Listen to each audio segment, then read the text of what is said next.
Imagine looking in the mirror just 30 days from now and not even recognizing who's staring back. Not because your face has changed, but because your energy, your presence, your mindset, they've completely transformed. You stand taller, you think sharper, you respond instead of react. There's a calm power in your eyes that wasn't there before, and the people around you, they feel it too. Something about you is different, something unshakable. But let's be honest, how many times have you tried to change and slipped back into the same patterns? How many mornings have started with good intentions only to end with regret and frustration? How many times have you promised to be better, but life got in the way? The truth is, most people don't change because they keep waiting for motivation. But motivation is a liar. Real transformation begins with one decision: to train like a Stoic, to stop chasing comfort, to start choosing discomfort, intention, discipline, and reflection every single day. What you're about to learn isn't a list of self-help tricks. These are 15 ancient Stoic practices, raw, real, and rare. They are uncomfortable but powerful, simple but transformative. If you do them for just 1 month, you will not be the same person. Not mentally, not emotionally, not spiritually.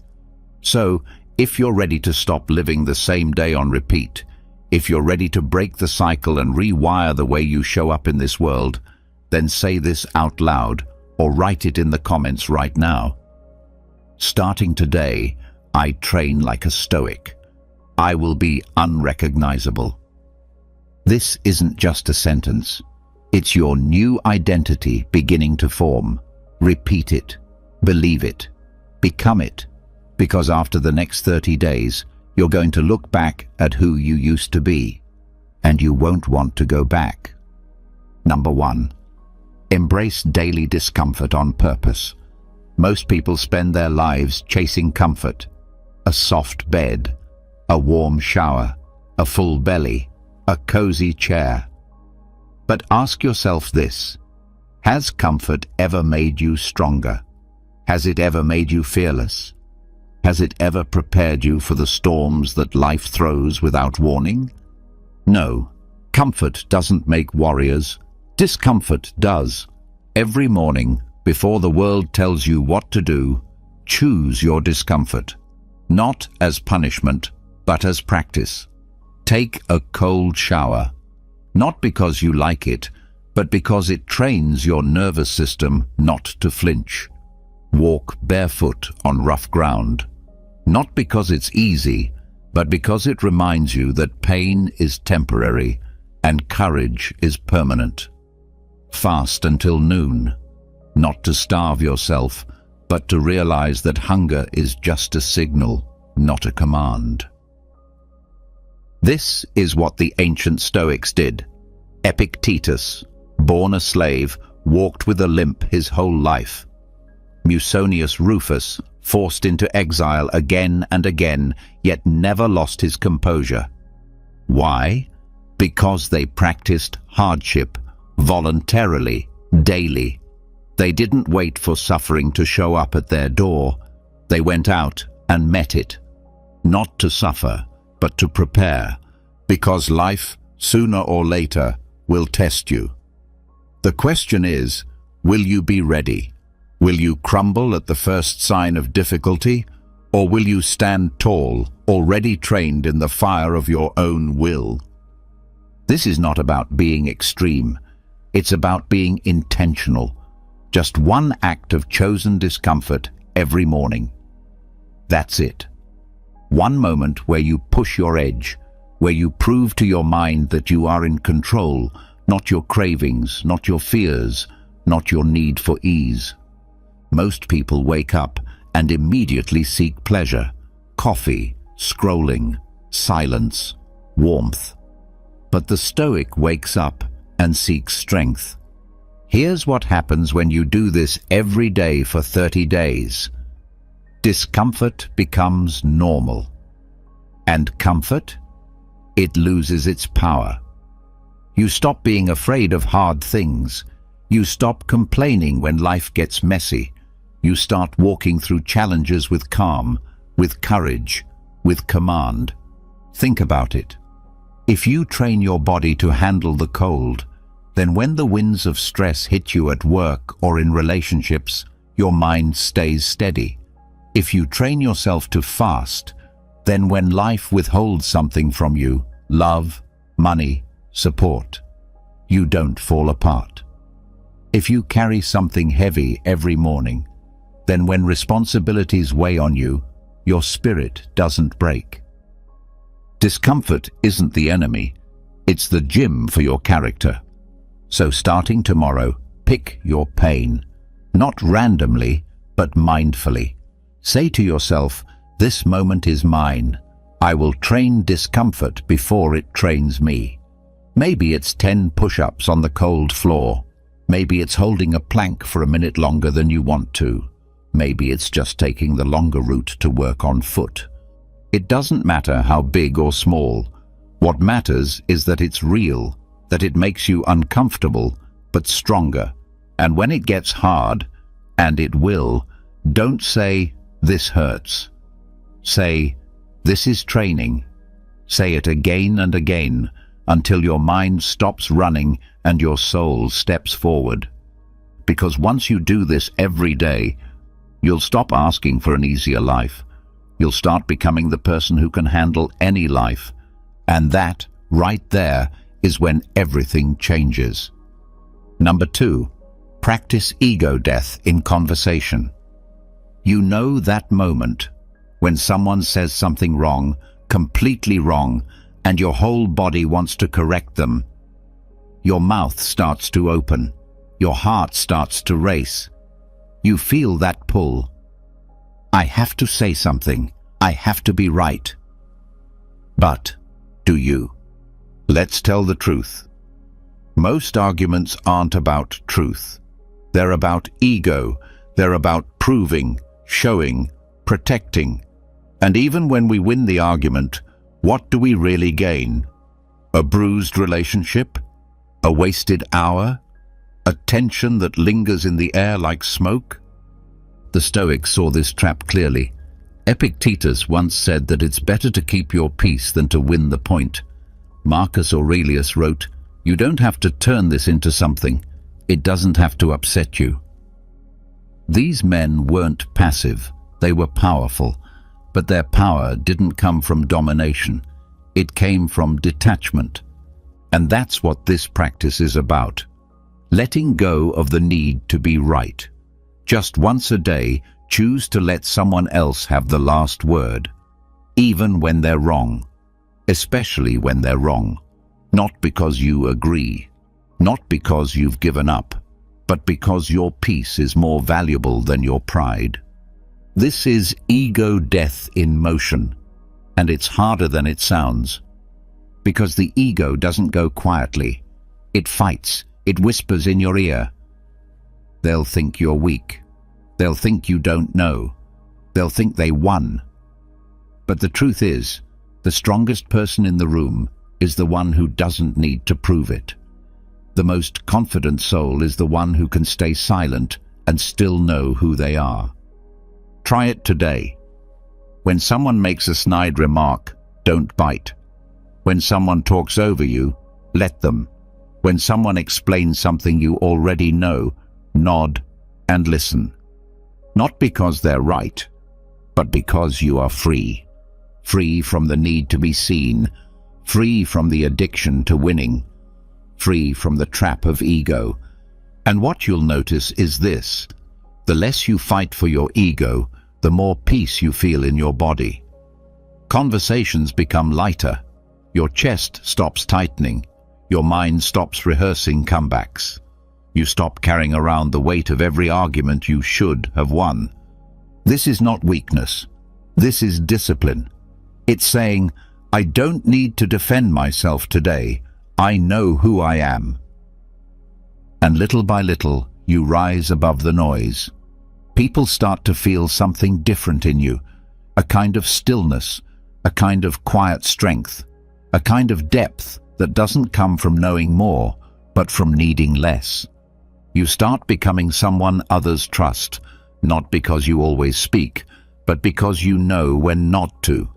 That's what ego death gives you: serenity, humility, space.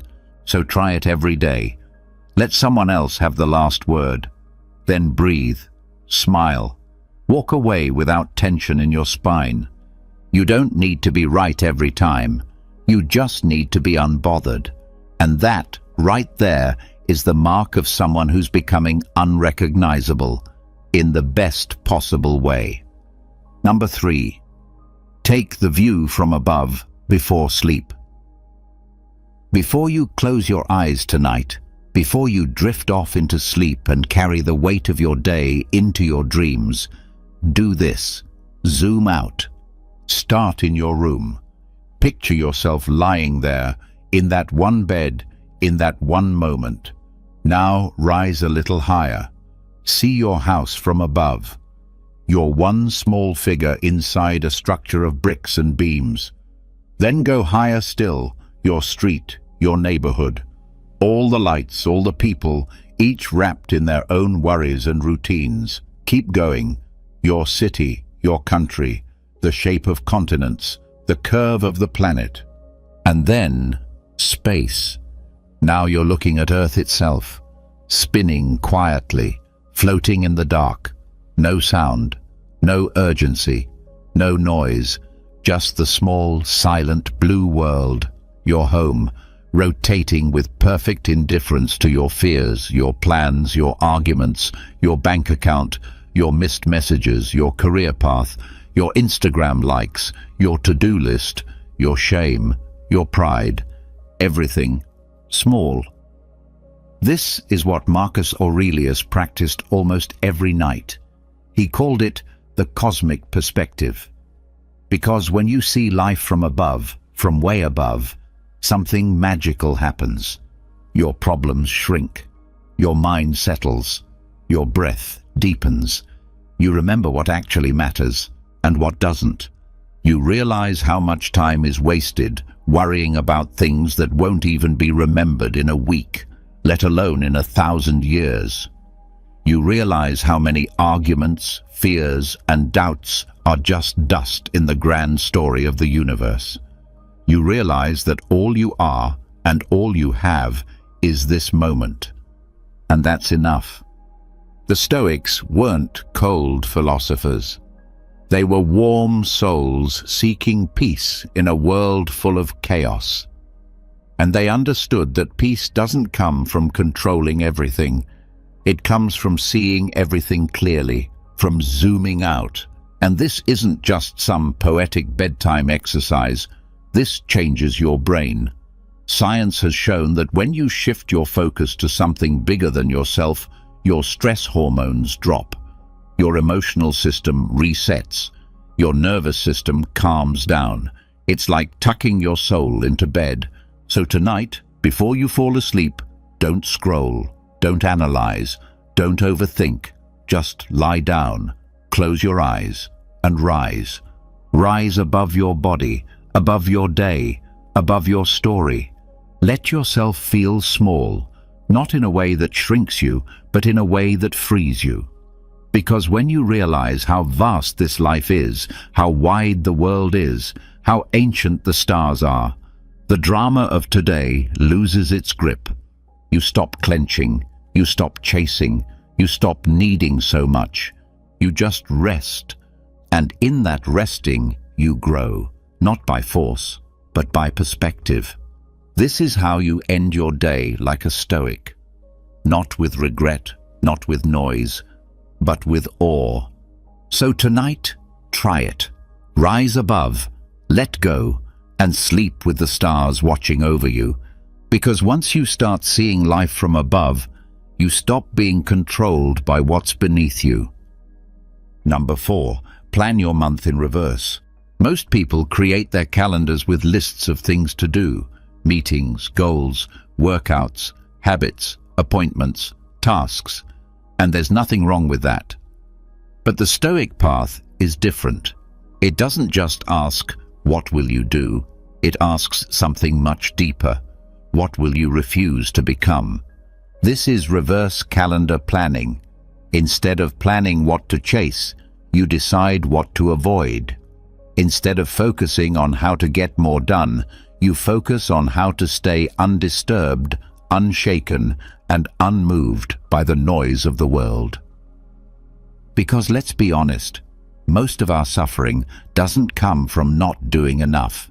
It comes from reacting to everything, overthinking, over-explaining, chasing approval, drowning in gossip, saying yes when we mean no, checking our phones every 3 minutes hoping for validation. These aren't productivity problems, these are identity leaks. So here's your task. Take out your calendar. Look at the month ahead. And for each week, write down what you will not do, not as a punishment, but as protection. Write things like, avoid defending yourself to people who don't listen. Avoid gossip, even if everyone else is doing it. Avoid explaining your vision to people who've already decided not to understand. Avoid reacting to passive-aggressive messages. Avoid chasing attention when silence would serve better. Avoid doing things just to feel busy. Avoid comparing your progress to someone else's highlight reel. This is powerful because it shifts your focus. Instead of trying to become someone by adding more, you become someone by removing what doesn't belong. The Stoics weren't obsessed with doing more, they were obsessed with doing less, but better. Less noise, less ego, less drama, less reacting, more presence, more peace. Marcus Aurelius ruled an empire and still asked himself daily, "What am I doing that I don't need to be doing?"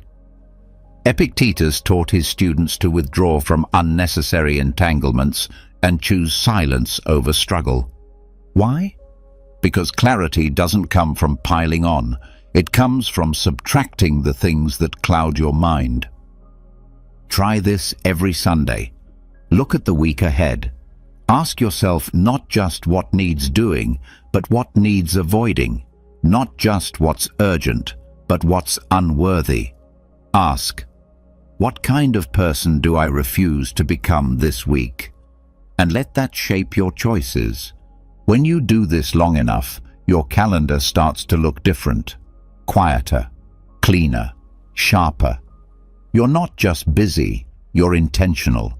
You're not just reacting, you're directing. And the best part? You feel lighter, because you're no longer carrying the weight of what doesn't matter. Reverse planning doesn't make you lazy, it makes you precise. It turns you into someone who doesn't waste energy on the petty. Someone who doesn't drain themselves explaining or defending. Someone who stops letting the world decide what deserves your focus. That kind of person becomes unrecognizable because in a world addicted to doing more, you will stand out by doing less and being infinitely more. Number 5. Eat one meal each day in complete silence. No scrolling, no music, no talking, no distractions, just you, your food, and your awareness. That's it. Sounds simple, right? But wait until you try it. You'll feel the urge to reach for your phone. You'll think of something to check, a song to play, a thought to share, anything to fill the quiet. Because silence makes most people uncomfortable. But that discomfort, that's where the transformation begins. The Stoics believe that attention is the seed of wisdom. If you can't sit with your own thoughts over a simple meal, how will you sit with discomfort, conflict, or deep reflection? If you can't eat in silence, how will you ever listen to what your life is trying to tell you? This practice is not about food, it's about presence, it's about self-awareness, it's about taking back control from the noise that rules your day. So choose one meal, any meal, every day, and turn it into a ritual of silence. Sit down, put your phone away, turn everything off. No stimulation, just sit with the food and pay attention. Notice the colors, the texture, the flavors, the temperature, the chewing, the swallowing, the breath in between bites, the thoughts that come up when you can't distract yourself, the feelings that surface when there's nowhere to run. This is where you meet yourself, not the busy version of you, not the social version, but the real version, the one beneath all the noise. Most people eat for comfort, or out of boredom, or stress, or habit, rarely out of presence. But when you remove the noise, something powerful happens. You start to feel again. You start to listen. You begin to eat only what your body needs. You slow down. You chew with care. You stop before you're stuffed. You begin to notice which foods energize you and which ones drain you. You begin to know yourself. And there's something else. It sharpens your ability to be present in the rest of life. The same focus you build at the table follows you into conversations, work, relationships. You stop half listening. You stop living on autopilot. You stop needing constant entertainment to feel alive. And over time, you change. You become more centered, more grounded, more aware. People notice it. You say less, but what you say carries weight. You seem calmer, clearer, more in control. Not because you're trying to be, but because you've trained your attention like a blade. One silent meal a day. That's it. Not a diet, not a productivity hack, a sacred pause. The Stoics weren't just about big philosophies. They were about small, repeated disciplines that change the shape of a life. Silence is one of them, and food is a perfect place to begin. So today, try it. Just once. Sit down. No screens, no words, just you and the moment. Let the silence speak.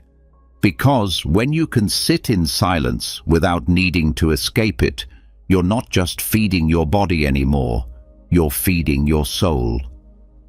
Number 6, show silent gratitude to those who test you. It's easy to be grateful when things go right, when someone is kind, when life flows smoothly, when people praise you, support you, understand you. But that's not where true growth happens. True growth starts when things go wrong, when someone frustrates you, mocks you, insults you, interrupts you, misunderstands you. That's the real test, and that's the moment when a Stoic doesn't lash out. They say thank you, not out loud, not with sarcasm, but quietly in a private notebook. One sentence, one sacred practice. Thank you for the opportunity to train my patience. It sounds strange at first. Thank someone who disrespected me. Be grateful for someone who made my day harder. Why would I do that? Because the Stoic sees life differently.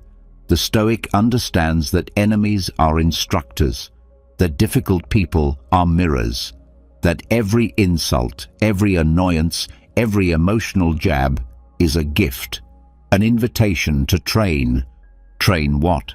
Patience, control, humility, stillness, the exact qualities that make someone unbreakable.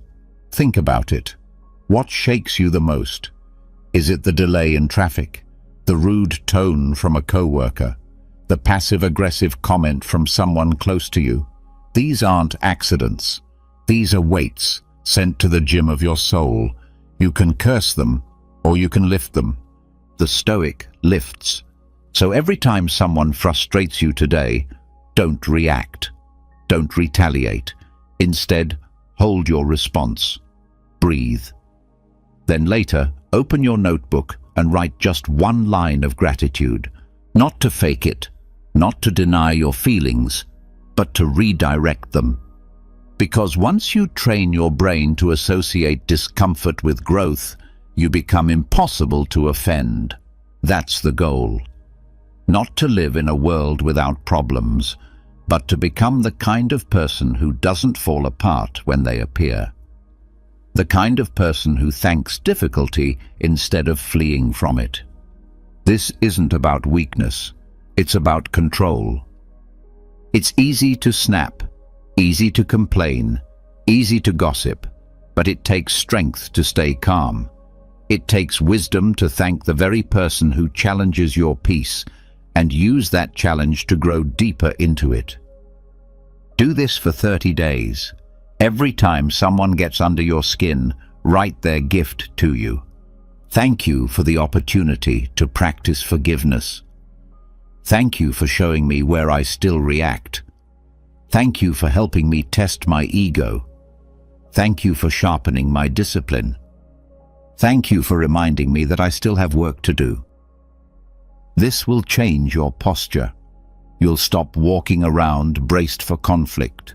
You'll stop overthinking every interaction. You'll stop taking everything personally, because you'll realize it's all just training. Every critic, every interruption, every rejection, all fuel, all feedback, all fire, forging the stronger version of you. So the next time someone annoys you, don't flare up, don't shut down. Just say this silently, thank you, and keep walking, calm, composed, unshaken. Because when your enemies become your teachers, you rise above both. Number 7. Purge the false identities you've been living inside. Stop and think for a second. How many times have you said something like this? I'm not good with people. I've always been anxious. I'm just not disciplined. I'm bad with money. I'm not a morning person. I've never been confident. These aren't just words. These are prisons. Each one is a quiet identity you've chosen to wear, maybe without realizing it. And every time you repeat it, even silently, it wraps tighter around your life. Not because it's true, but because your mind believes what you tell it over and over again. This is why the Stoics didn't just train thoughts, they trained identity.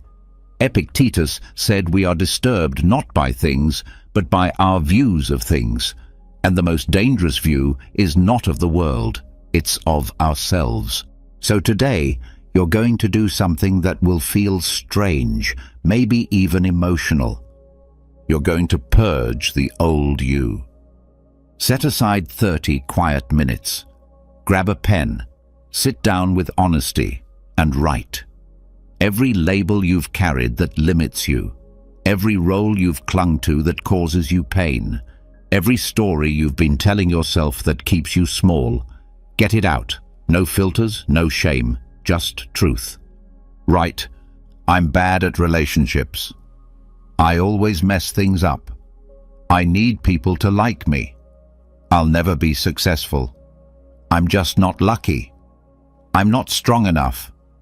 I don't deserve more. Empty your mind onto the page, let the poison rise to the surface, and then burn it. Yes, burn it, or delete it, rip it, destroy it, symbolically, completely, and without hesitation. Because those identities are not facts. They're stories, and stories can be rewritten.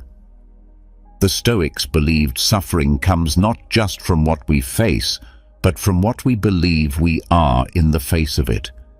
If you believe you're fragile, life will break you.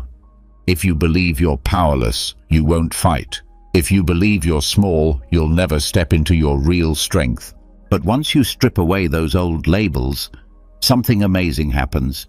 You start to feel clearer, lighter, freer, like someone just handed you the pen to your own life again. Now, don't misunderstand. This doesn't mean you suddenly become perfect. It means you stop being chained by lies. It means you stop saying things that keep you stuck. It means you begin to choose who you become, instead of repeating who you've been told you are. This isn't about pretending. It's about reclaiming. You're not here to be a collection of excuses wrapped in insecurity. You're here to grow, to evolve, to rise above the identities that were never truly yours. So purge them, all of them. And when the page is empty, sit in the silence that remains.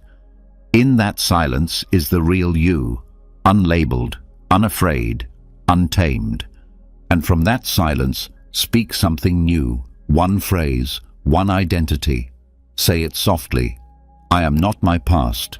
I am becoming my future. Repeat it every day and let it guide you forward. Because the moment you burn the false labels, you stop living as a character and start living as the author. Number 8. Practice the living statue drill every day. For 1 hour, just one, become something ancient, something calm, something still. Move slowly, speak less, breathe deeply. Imagine you're being observed by the gods or by your highest self. Imagine every movement, every glance, every breath is part of a sacred performance. You are the statue come alive, but barely. This isn't performance for attention. This is performance for presence. It might sound odd at first, maybe even theatrical, but this was a real practice, borrowed from the ancient Cynics and embraced by Stoics. Why? Because it trains stillness in a world that worships speed. It teaches composure in a world addicted to noise. It turns your entire body into a tool for mastery. We live fast, we talk fast, we react without thinking, we rush through moments without living inside them. The result? We become chaotic inside. Our nerves are fried. Our minds jump from one worry to the next. We get triggered easily, offended easily, exhausted constantly. The Stoic? The Stoic slows it all down. Pick any hour of the day. Morning, lunch, afternoon, doesn't matter. But during that hour, become a living statue. Walk with grace. Speak only when necessary. Keep your face soft and your breath calm. Hold yourself upright. Eyes steady. Posture noble. Don't rush. Don't fidget. Don't chase noise. Be still. And here's what you'll notice. The world will shift. People will respond to you differently. Some will become quieter around you. Some won't know why, but they'll feel your energy. Your calmness becomes a signal. It says, I'm not in a hurry. I am in control. Even more importantly, you will feel different, more grounded, less reactive, more aware of your body, more aware of your emotions before they explode. You'll catch the urge to interrupt, the twitch to argue, the habit to scroll, and let it pass. You won't need to control every situation anymore, because you're finally controlling yourself. This drill builds something rare, energetic discipline. You're not just practicing silence, you're becoming a presence. And that presence begins to reshape how you live, even outside the hour. You become harder to provoke, less easy to shake, more thoughtful in your words, more intentional in your decisions. It's like strength training, but for your soul. And if you do this every day for 30 days, your transformation won't need to be announced. People will feel it. Without knowing why, they'll sense something has shifted. You're calmer, quieter, more powerful in your restraint. Because when you train stillness on the outside, you gain power on the inside. So tomorrow, try it. 1 hour. Move with purpose. Speak only when needed. Stay aware of every breath. You are a living statue, not frozen, but composed. And remember, in a world of speed, stillness is a superpower. Use it wisely, and you will become unrecognizable. Number 9. End each day by writing your one-sentence legacy. Before you go to sleep tonight, after the noise of the day has quieted down, ask yourself one powerful question. If I died tonight, let them say I was today. Then fill in the blank. Just one sentence, one line, One moment of truth. This isn't about fear. It's not about being morbid. It's about clarity. It's about direction. It's about choosing who you are becoming on purpose. Marcus Aurelius, Emperor of Rome and one of the most powerful men in history, wrote often about death, not to depress himself, but to sharpen his focus. You could leave life right now. Let that determine what you do, say, and think. He understood something most people ignore, that death isn't the enemy. Distraction is. Most people live on autopilot. Days blur together, weeks vanish, months disappear. And then suddenly we wake up and wonder why we still feel empty. The Stoic doesn't wait for a crisis to find meaning. The Stoic creates meaning every single day. So here's what you do. Each evening before sleep, grab a notebook or open your notes app. Reflect on the day, not just what you did, but how you showed up. Then complete this one sentence. If I died tonight, let them say I was honest today. If I died tonight, let them say I was patient today. If I died tonight, let them say I was kind today. If I died tonight, let them say I was fearless today. If I died tonight, let them say I was present today. It only takes 1 minute, but it forces you to see yourself clearly, not your plans, not your goals, not your intentions, your actions. Because that's what legacy is, not the dream of who you hope to become, but the truth of how you lived today. And once you do this daily, something begins to shift. You start living forward. You start acting in alignment with the kind of person you want to be remembered as. You stop wasting time on petty arguments. You stop saying things you don't mean. You stop putting off what matters.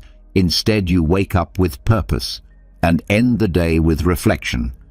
It's not about perfection. Some days you'll write, if I died tonight, let them say I tried to be better today. And that's okay. That's the point. The power isn't in the sentence, it's in the honesty.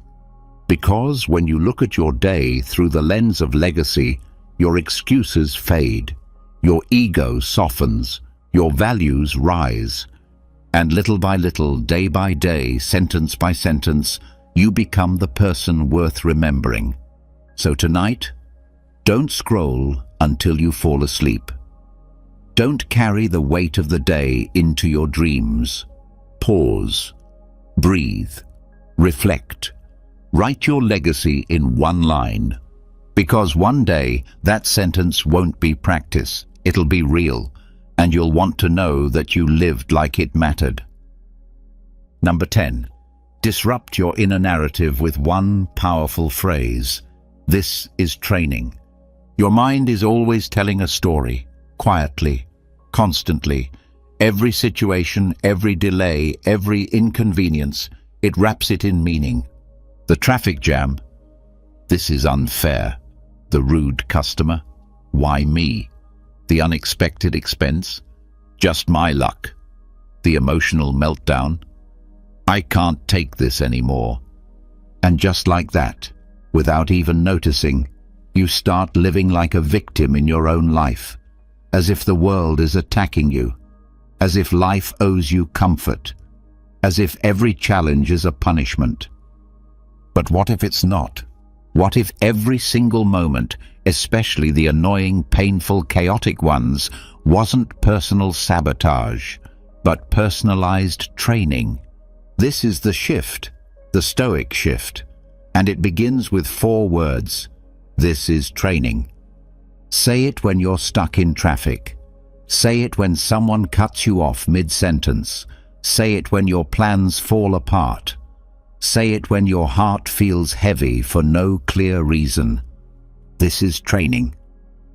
And watch what happens. The emotion doesn't disappear, but it softens. Your posture straightens. Your breath returns. Your mind clicks into gear, not panic, not pity, but purpose. You stop resisting reality and you start responding to it. Marcus Aurelius wrote, "The impediment to action advances action. What stands in the way becomes the way."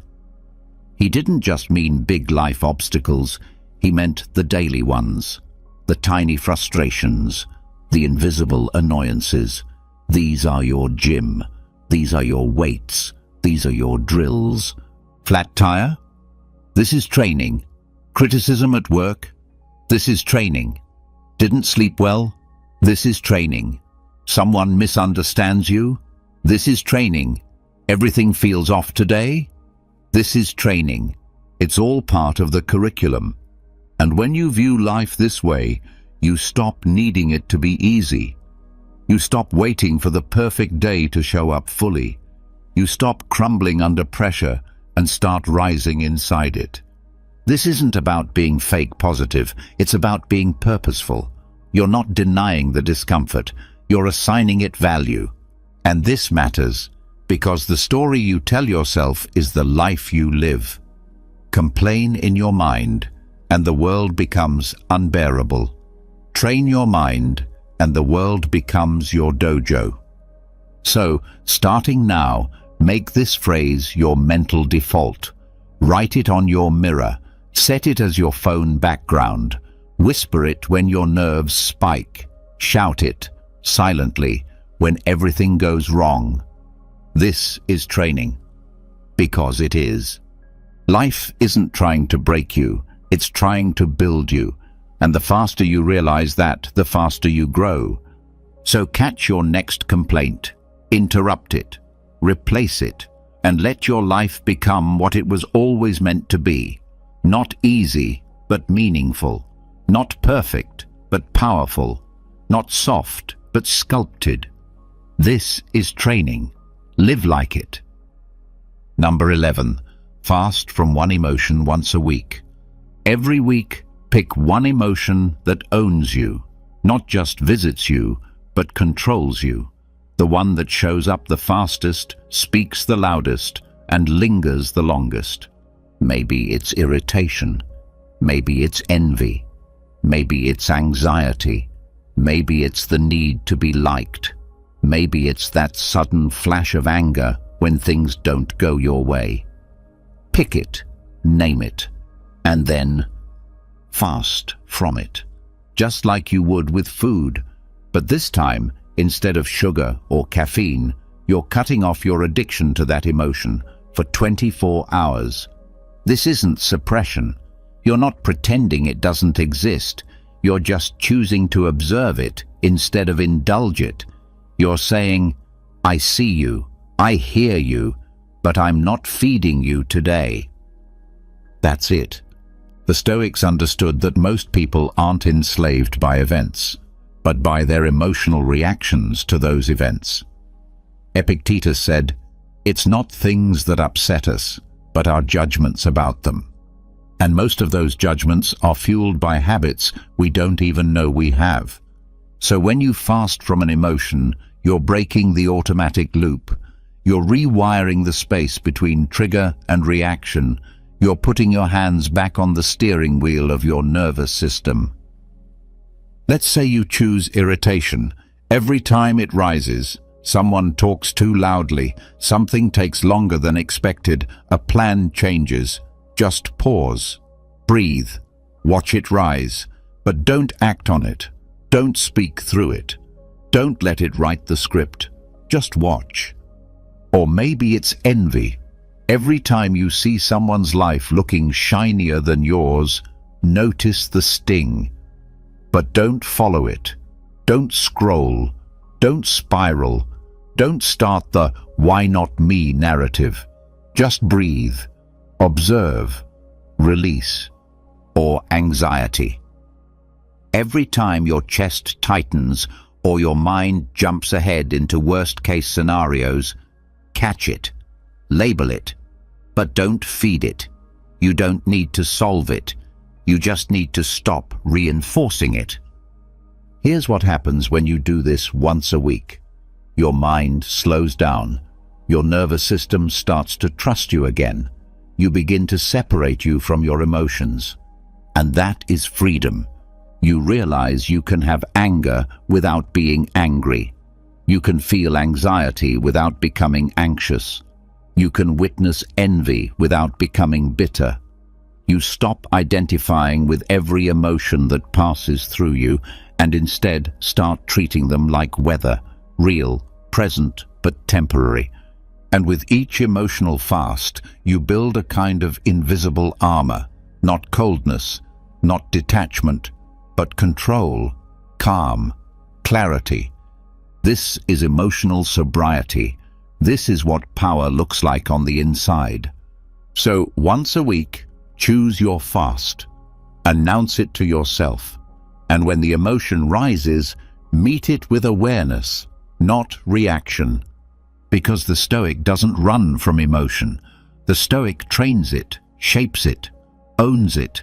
And that kind of mastery doesn't shout. It just walks through storms without getting wet. Number 12. Begin each morning as if you're living on borrowed time. The alarm rings. Another day begins. And for most people, the mind immediately starts racing. What needs to be done? What went wrong yesterday? What they're dreading today? It's a routine, a loop, a kind of sleepwalking with eyes open, but not the Stoic. The Stoic begins the day with a simple sentence that changes everything. This day is a gift I didn't earn. Say it out loud. Whisper it before your feet hit the floor. Feel the weight of it, not heavy, but sacred. Because it's true. You didn't earn this day. No one promised it. No contract was signed. You were not guaranteed this breath, this sunrise, this beating heart. And yet, here it is, given to you, undeserved, precious, unrepeatable. The Stoics called this memento mori, remembering death. Not to be dark, not to be grim, but to be awake, because nothing sharpens gratitude like the realization that time is slipping away, and nothing deepens presence like knowing that nothing is guaranteed. When you live like this day is borrowed, everything changes. You walk slower, not because you're lazy, but because you're alive. You notice the color of the sky, the way your coffee smells, the sound of your child's voice, the curve of a smile from a stranger. Small things become sacred again. You speak more carefully, not in fear, but in reverence. You pause before complaining. You stop gossip before it leaves your mouth. You compliment more. You hold back less kindness. You forgive easier. You realize grudges are ridiculous when time is limited. You stop needing to be right. You start needing to be real. You stop putting things off. You call the person you've been avoiding. You start the book. You take the walk. You say, I love you, without the armor. You choose courage over delay, because borrowed time waits for no one. This is how the Stoic lives, not with dread, but with depth, not with fear, but with fire. And here's the strange thing. The more you live like you're dying, the more alive you become. The more vivid everything feels. The more grateful you are. The more radiant your presence becomes to everyone around you. People will start to ask, what changed? Why do you seem so calm, so present, so alive? And you won't need to explain, because the truth will be written in how you carry yourself, in the way you treat every hour like gold, in the way your eyes meet the moment without needing to rush past it. So tomorrow morning, before you do anything, stop, breathe, say it again. This day is a gift I didn't earn. And then live like it, because you don't know how many more you'll get. And that's not a reason to fear. It's the greatest reason to fully show up. Number 13. Practice role reversal empathy once a day. Someone frustrates you. They speak sharply. They ignore your effort. They interrupt you, judge you, disappoint you. Your first instinct? Defend, blame, push back, maybe even get even. That's the natural reaction. Fight to reclaim your place, your pride, your power. But the Stoic doesn't react naturally. The Stoic responds intentionally. And one of the most powerful responses is also the rarest: empathy. Not surface-level empathy. Not a polite smile or forced, "It's okay." True empathy. Role reversal empathy. Here's how it works. Once a day, when someone tests your patience, don't just brush it off. Don't pretend you're above it. Instead, go deeper. Stop. Breathe. Then mentally switch places with them. Step into their shoes. Live in their skin for 1 minute. Imagine their stress, their fears, their regrets, their pressure, their fatigue. Ask, what kind of pain could lead to that tone? What kind of fear might hide behind that arrogance? What pressure might be distorting their peace? This doesn't excuse poor behavior. It explains it. It doesn't justify mistreatment. It just frees you from becoming bitter. Epictetus taught that we must not be surprised by others' behavior, but understand it. He believed that once we see people not as villains, but as fellow travelers struggling through life's weight, we stop needing revenge, we stop needing control, and most importantly, we protect our own peace. Try this today. When the barista gets your order wrong and seems annoyed, pause. Maybe they're on their 3rd shift in a row. Maybe they just lost someone. Maybe they're holding back tears. When a coworker speaks over you in a meeting, pause. Maybe they're drowning in insecurity. Maybe no one listens to them at home. Maybe they just don't know another way to feel heard. When a loved one shuts down or lashes out, pause. Maybe they're afraid. Maybe they don't have the tools to say what they really feel. Maybe they're battling something you can't see. You don't have to agree with them. You don't have to tolerate abuse. You don't even have to say anything. But in that quiet moment of mental role reversal, you become soft-hearted without becoming weak. You release the weight of needing to control them, fix them, or punish them. You return to your center. And over time, something profound happens. Your heart gets stronger. Your mind grows quieter. You stop wasting energy on judgments. You stop burning fuel on frustration. You become the one who walks through conflict calm. Not because you're passive, but because you've practiced perspective. That's what Stoicism teaches. Power isn't just how loud you can be. It's how deeply you can understand without being pulled off course. So today, pick one moment, one interaction, and reverse roles. Because once you do, you stop being the victim of someone else's chaos and start becoming the master of your own. Number 14, keep a daily loss ledger without self-pity. Every day something is lost. Maybe it's time, wasted in traffic, distracted by your phone. Maybe it's money, an unexpected bill, a poor decision, a bad investment. Maybe it's mood, anxiety that clouded your joy, anger that hijacked your peace. Maybe it's energy, drained by someone else's drama or your own overthinking. We lose things constantly. That's part of being alive. But the real damage doesn't come from the loss. It comes from how we interpret the loss. Most people attach meaning too quickly. This shouldn't have happened. Life is unfair. Why does this always happen to me? And just like that, a simple event becomes a deep emotional wound. We build stories around it. We blame others. We beat ourselves up. We carry the weight longer than we need to. The Stoics saw this pattern and broke it. They didn't mourn every loss. They acknowledged it, not with cold detachment, but with calm clarity. They understood a powerful truth. Life is not theft. Life is loan.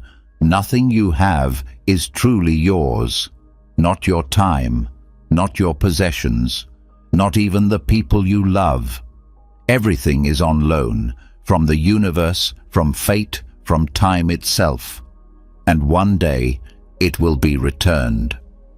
Not because you did something wrong, but because that's the rule of the game. So, here's the practice. Start a loss ledger. Every evening, write down one thing you lost that day. Just one. And write it without emotion, without blame, without drama. Just the fact of it. Lost 45 minutes scrolling. Lost my temper for 30 seconds. Lost $40 on an unnecessary purchase. Lost focus in the afternoon. Lost an opportunity to speak my mind. Don't judge it. Just log it. This isn't about punishment. It's about awareness. You're not dwelling. You're documenting. You're learning. Because once you see what you're losing each day, you begin to live with more care, more precision, more reverence for the things you often take for granted. And here's the secret benefit. You become strangely calm. Loss stops feeling like betrayal. It starts to feel like life doing what life always does. Take back what it temporarily gave. You'll feel the change within a few weeks. You won't panic when plans shift. You won't spiral when someone leaves. You won't freeze when money disappears or mistakes are made. You'll breathe. You'll write it down. You'll move forward.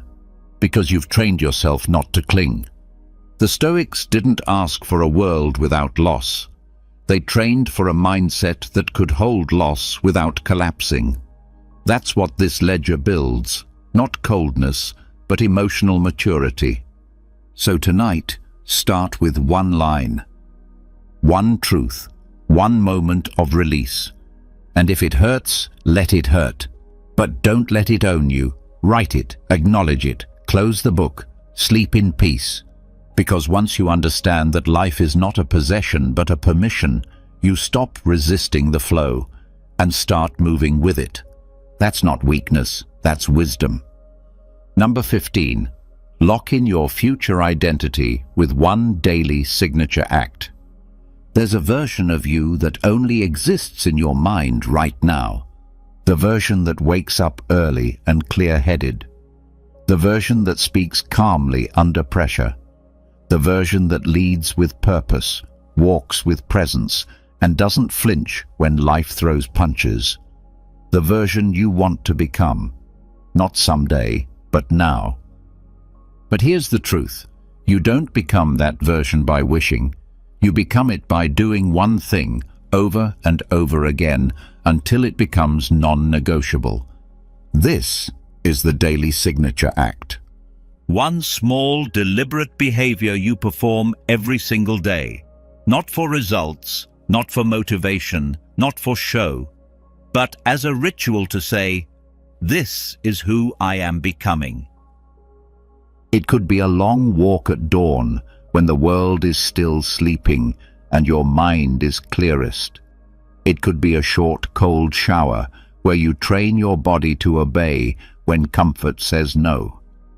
It could be sitting in silence with your journal, pouring out your thoughts with honesty. It could be writing a letter to your future child or your future self. It could be waking up without hitting snooze, no negotiation, no excuses. It doesn't matter what the act is. What matters is that you choose it on purpose, and you repeat it without fail, because repetition locks identity. And identity changes everything. The Stoics knew this. They didn't wait for a new version of themselves to show up out of nowhere. They lived it every day. Epictetus practiced restraint in speech daily. Marcus Aurelius wrote meditations to himself every morning. Musonius Rufus trained in hardship repeatedly because he knew habits carve the soul. Your signature act becomes your anchor. It's the non-negotiable that tells your nervous system, I don't care how the day goes. This is who I am now. It's your vow to the future, renewed every 24 hours. And here's what's wild. When done consistently, that one act begins to ripple. You start organizing your life around it. You start protecting it like it matters, because it does. You start noticing how you stand differently, speak differently, think differently, not because you're trying, but because you've already decided. One act, one decision, every day. Even when you're tired, even when you don't feel like it, even when no one's watching, especially when no one's watching. Because those are the days that shape you the most. You don't need a full transformation plan. You need one lock-in ritual, one act of discipline that burns the old story and births the new one. One commitment that says, I am already becoming who I said I'd be. So today, pick your act, define it, honor it, protect it, perform it with seriousness, with presence, with pride. Because once you do this for 30 days straight, the old version of you won't just fade. It will feel like a stranger. And the person in the mirror? You'll recognize them, not as who you were, but as who you were always meant to become. You don't need a year. You don't need to wait for motivation. You need 30 days of discipline, honesty, and ancient wisdom applied with modern intensity. These 15 Stoic practices aren't tips. They're tools for soul transformation. They sharpen your mind, harden your spirit, and soften your ego all at once. Wake up with purpose, train discomfort, starve your triggers, practice silence, burn the false self. One habit at a time, one day at a time, you begin to rise. Not louder, not flashier, just deeper, more grounded, more focused, more unshakable. After 30 days, the results won't scream, but they'll radiate. You'll walk differently, think differently. People won't be able to explain what changed in you, but they'll feel it, and so will you. Now tell us in the comments, which of the 15 Stoic habits are you committing to first? Say it out loud. Lock it in. Let this be the day the old version of you loses its grip. And if this message lit a fire inside you, hit that subscribe button now, because this is just the beginning.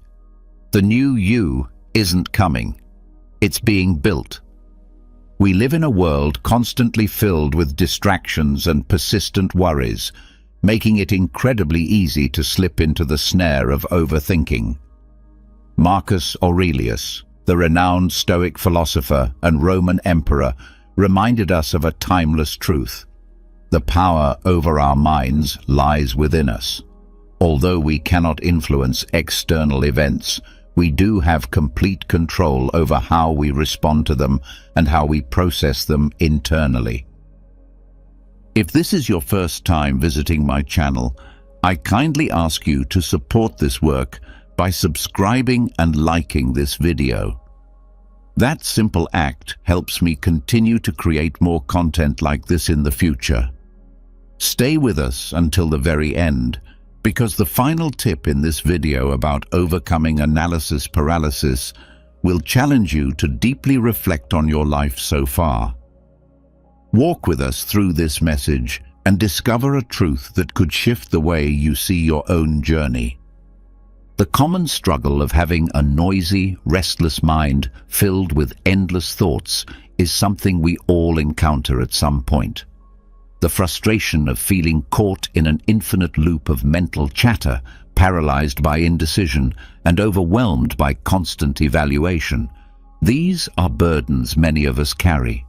The issue with excessive thinking is that it locks us into a continual state of worry, constantly pulling us into the past or launching us forward into future anxieties, preventing us from being fully present. We find ourselves stuck in a mental spiral that blocks clear decision-making and robs us of inner peace. If you're searching for ways to break this exhausting cycle and reclaim your mental space, you're in the right place. Discover how to regulate your emotions and unlock your true inner power with our ebook, The Power of the Mind. Click on the link in the first pinned comment to get your copy today. Let's begin with the first step. Change your perspective toward gratitude. Our minds often lead us astray, pushing us into a maze of over-analysis about what we lack, what might go wrong, or what we have yet to achieve.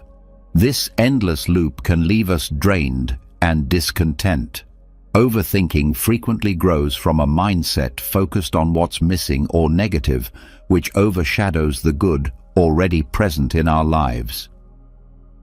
Seneca once said that true happiness lies in embracing the present moment without anxiously waiting for what's to come. This Stoic gem encourages us to shift from a perspective of scarcity to one of abundance. The practice of gratitude invites us to recognize the value in the now, to see the blessings that are already with us, blessings we often overlook when we are preoccupied with worrying about the future. Practicing gratitude draws us out of the ruts in our minds and grounds us in the rich soil of the present, where life truly unfolds. To adopt this shift in focus, start by acknowledging 3 things each day that you are genuinely thankful for. They don't need to be grand. A warm cup of coffee, the soft comfort of your favorite sweater, or a thoughtful message from a friend, all of these qualify. This small, consistent practice helps redirect the mind away from over-analysis and toward appreciation for what is currently in your life. When anchored in gratitude, you begin to quiet the mental noise of excessive thought, while also deepening your appreciation for everyday experiences.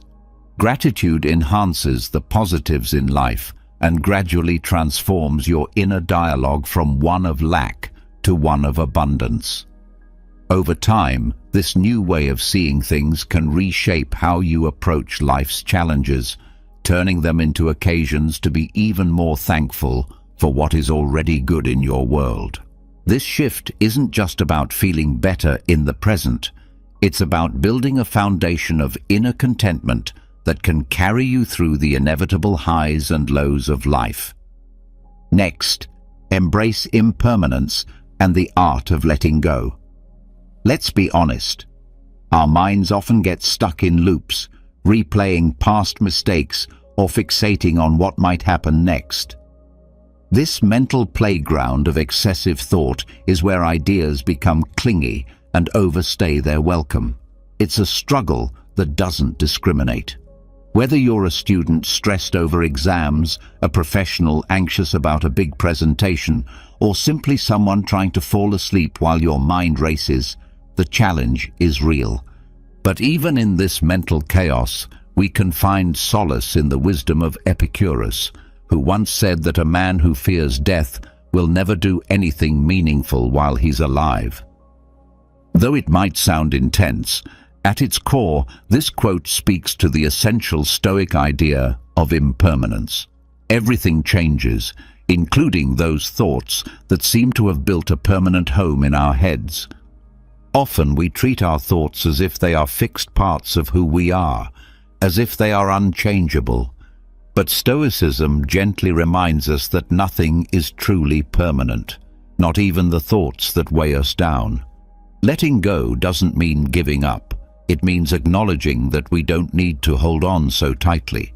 We can learn to watch thoughts pass like leaves floating down a river or clouds moving through the sky, constantly shifting, never staying the same.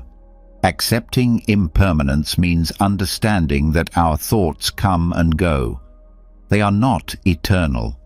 This realization can be a powerful source of hope, especially when you feel stuck in the depths of overthinking. Embracing impermanence in a practical way means forming the habit of letting go, cleansing the mind of thoughts that no longer serve us. This practice not only offers immediate relief, but also plants a deeper awareness that change is natural and necessary. Incorporating this awareness into your daily routine can radically transform your relationship with your thoughts. The goal isn't to forcibly evict them, but to allow them to leave when their time is up. Letting go isn't weakness, it's strength. It's a bold choice to stop letting unnecessary thoughts take up space in your mind for free. As you become more skilled at this practice, you'll begin to notice a quiet, clear space within you, a peacefulness that has always been there, simply hidden beneath the noise. Embracing impermanence isn't just another tool, it's a shift toward a calmer, more present way of living. And finally, remember to stay with us through the end of this journey. The last insight will invite you to deeply reflect on your life so far and open your heart to a shift that could redefine how you see your path ahead. This realization can offer a sense of relief and hope when you find yourself caught in a web of overthinking. To embrace impermanence in practice is to develop the habit of letting go. It's a form of mental decluttering, a conscious act of releasing the thoughts that no longer serve us. You can begin this process by visualizing a river, imagining each thought as a leaf floating on the surface of the water, gently drifting away. Or perhaps see them as clouds, constantly shifting, forming, and then disappearing. This kind of imagery not only brings immediate calm, but also fosters a deeper understanding. The true nature of thought is transitory. Integrating this practice into your daily life can gradually reshape the way you relate to your thoughts. It's not about forcibly pushing them away, but rather allowing them to pass naturally. Letting go is not a sign of weakness or surrender. It's an act of courage. It shows that you are choosing not to let repetitive, unhelpful thoughts occupy your mental space without permission. As you get better at this, you'll begin to notice a newfound clarity, a peaceful mental space that was always within you, hidden beneath the noise of excessive thinking. Embracing impermanence isn't just a technique, it's a shift toward a more peaceful, grounded way of living in the present moment. Focus on the effort, not on the outcome. Overthinking often stems from the mind's constant dance with the future, its potential results, its risks, and its relentless possibilities for failure and disappointment. This kind of forward projection can freeze us in fear as we become consumed with the what-ifs and the consequences of our actions, rather than focusing on the actions themselves. We live in a world that is heavily result-oriented, where the ends frequently justify the means. This can lead us to believe that if success isn't guaranteed, then the effort isn't worth it. However, a powerful quote from Epicurus offers a clear directive. Don't explain your philosophy, embody it. Stoicism teaches us to focus our energy on our intentions and efforts rather than outcomes, because outcomes are often beyond our control. This doesn't mean we shouldn't have goals or dreams, but it emphasizes that the true worth lies in how we pursue them, the quality of our efforts, the sincerity of our actions, and the virtue with which we walk our path. Whenever you find yourself caught in the loop of overthinking about possible results, try redirecting your thoughts to the effort itself. Ask yourself, am I giving my best? Am I acting with integrity? Am I staying aligned with my core values? This mindset is all about being present in the process, showing up fully, doing the work, and knowing that's where your responsibility ends. Focusing on effort can liberate us from the burden of over-analyzing. It allows us to live in the moment and give our best without the looming pressure of future uncertainties clouding our experience. This change in mindset transforms every action from being merely a step toward a goal into a reflection of your character and dedication. When you shift your focus in this way, your journey ceases to be just a path to a destination and becomes a meaningful expression of living with purpose, where every step is a success in itself. These 3 strategies open the door to new insights. They help unlock hidden inner strength, build resilience, and equip you to navigate life's complexities with greater balance and perspective. Take control by redirecting your energy. Have you ever noticed yourself spiraling into a mental storm of what-ifs and worst-case scenarios, repeating the same worries over and over until you're completely drained? It feels like having 100 browser tabs open in your mind, each one blasting a different video at full volume, and there's no way to turn it off. This chaotic mental state is a hallmark of modern life, where the constant pressure to keep up with everything can trap us in a never-ending cycle of overthinking. But just as a cluttered desk needs tidying up, so does a cluttered mind. Redirecting your mental energy isn't just about achieving peace. It's about regaining control and quieting the endless noise of possibilities so you can actually experience the present. Seneca, another great Stoic thinker, expressed this wisdom beautifully when he said that true happiness lies in enjoying the present without anxious dependence on what the future might bring. This timeless advice becomes a guiding principle for regaining control by shifting your focus. Start by anchoring yourself in the present. Choose a single task, no matter how small, and commit your energy fully to completing it. This deliberate change in focus pulls you out of the whirlpool of what might happen and roots you in the only moment that's truly real, right now. The practice is simple, yet deeply impactful. Engage in something that requires your complete attention. It could be as basic as cleaning your workspace or taking a brisk walk. These small acts, when done with full presence, become powerful tools to refocus your mind and reclaim your mental space. These acts are grounded in the present. They don't belong to tomorrow or yesterday. By syncing your thoughts with what you're actively doing, you aren't merely distracting yourself. You're reclaiming control over where your mental energy flows. Remember, Stoicism is not about suppressing your thoughts. It's about learning to manage them. When you consciously choose where to place your mental focus, you're practicing a form of inner discipline. The aim isn't to completely banish overthinking. That would be an unrealistic goal. Instead, the purpose is to notice when your thoughts are no longer serving you and to equip yourself with the tools to gently redirect them.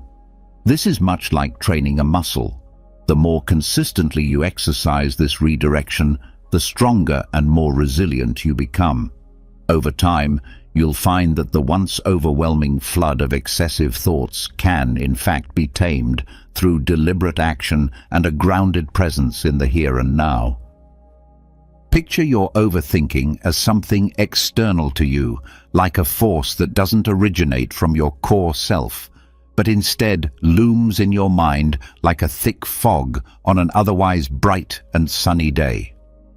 It might begin with a single concern or thought, but it quickly expands, spreading across your mental landscape like a sudden storm.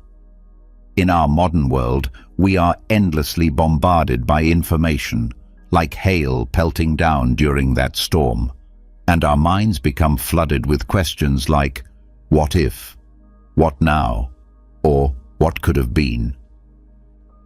Marcus Aurelius, the Stoic philosopher and Roman emperor, once said that the happiness of your life depends on the quality of your thoughts. This timeless wisdom introduces a powerful technique for managing overthinking, visualizing it as something outside yourself. This isn't about making your thoughts into enemies, but rather acknowledging that intrusive thoughts are not your essence. They are visitors, temporary and separate from your true identity. Imagine these thoughts as clouds drifting past a majestic mountain. You are that mountain, steadfast and unmoving, while the clouds pass by without changing who you are. How do you protect yourself from these mental intruders? Stoicism encourages us to observe them without becoming emotionally entangled. You might picture these thoughts inside a bubble and watch them float away from you. This mental exercise doesn't just lighten your mental load, it also strengthens your understanding that thoughts are fleeting. They only gain the power to disrupt your peace if you choose to hold on to them and grant them that authority. Practicing this form of visualization builds a mental reflex that helps you release these thoughts before they escalate into emotional storms. As you become more skilled at distinguishing yourself from the chaos of excessive thinking, it gets easier to recognize that you are not merely the sum of your thoughts. This awareness acts like a protective shield, like wearing earplugs in a loud, crowded place. It's a deliberate and continuous effort, one that strengthens with consistent practice. When you find yourself slipping back into overthinking, pause and visualize that thought as nothing more than noise, detached from your core self. Doing this isn't just a way to defend against mental clutter, it's a declaration that you're reclaiming your mental space and your inner peace, step by step. Every time you apply this technique, you're enhancing your ability to stay calm and rooted, even amidst internal chaos. It's a reminder that you can find serenity, not by eliminating thoughts, but by changing your relationship with them. Stay connected with us on our Stoic Daily accounts on TikTok, YouTube, and other social platforms like Facebook, Instagram, and Twitter for more wisdom.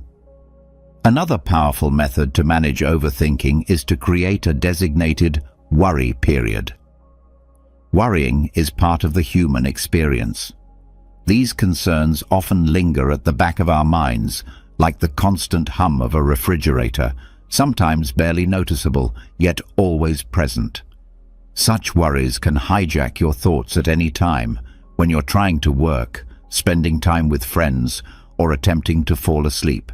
It feels as though your mind is a stage, and worries are uninvited actors barging in without warning. But let's reflect on this bold insight from Epictetus, the Stoic teacher. If you want to improve, be content to be thought foolish and stupid. At first glance, this may seem unrelated, but it's a courageous call to prioritize your inner peace over the fear of appearing naive or complacent. Creating a worry period is a strategic move. It gives your worries their moment on the stage, but only during a planned encore, not the main performance.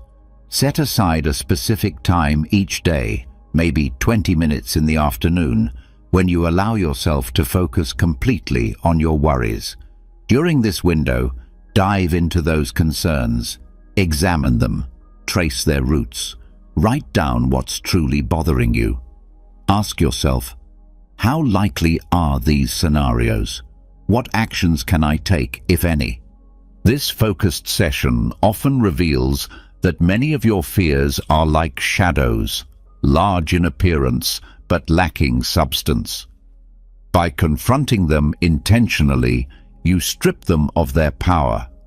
They lose the ability to lurk in the background, stealing your peace when you least expect it. Practicing this technique doesn't mean you give in to worry. It means you take control of when and how it enters your life. And with each passing day, As you consciously engage with your thoughts, rather than letting them run rampant, you become more capable of navigating life with clarity, strength, and calm. Engaging in this deliberate practice helps train your mind to understand that there is a designated moment to worry, and that moment is not supposed to span across your entire day. When the set time for worrying is over, you move on with your day. You've acknowledged your concerns, given them a space to breathe, and now it's time to let them go. By compartmentalizing your worries this way, you reclaim control over your time and energy. The aim is not to eliminate worry altogether, that would be an unrealistic goal, but to contain it, thus minimizing its influence over your daily life. This method is like tidying up your mental space. It's about organizing your thoughts, placing each one where it belongs, and enjoying the serenity that comes with a clutter-free inner world. Often, you'll find that these concerns lose their intensity once they're not allowed to wander unchecked. Life begins to feel a bit lighter, a bit more bearable, and even more enjoyable. When overwhelmed by a storm of thoughts, break them down into manageable actions. Overwhelming thoughts can hit like an emotional avalanche, making us feel as if we're carrying the weight of a boulder on our backs.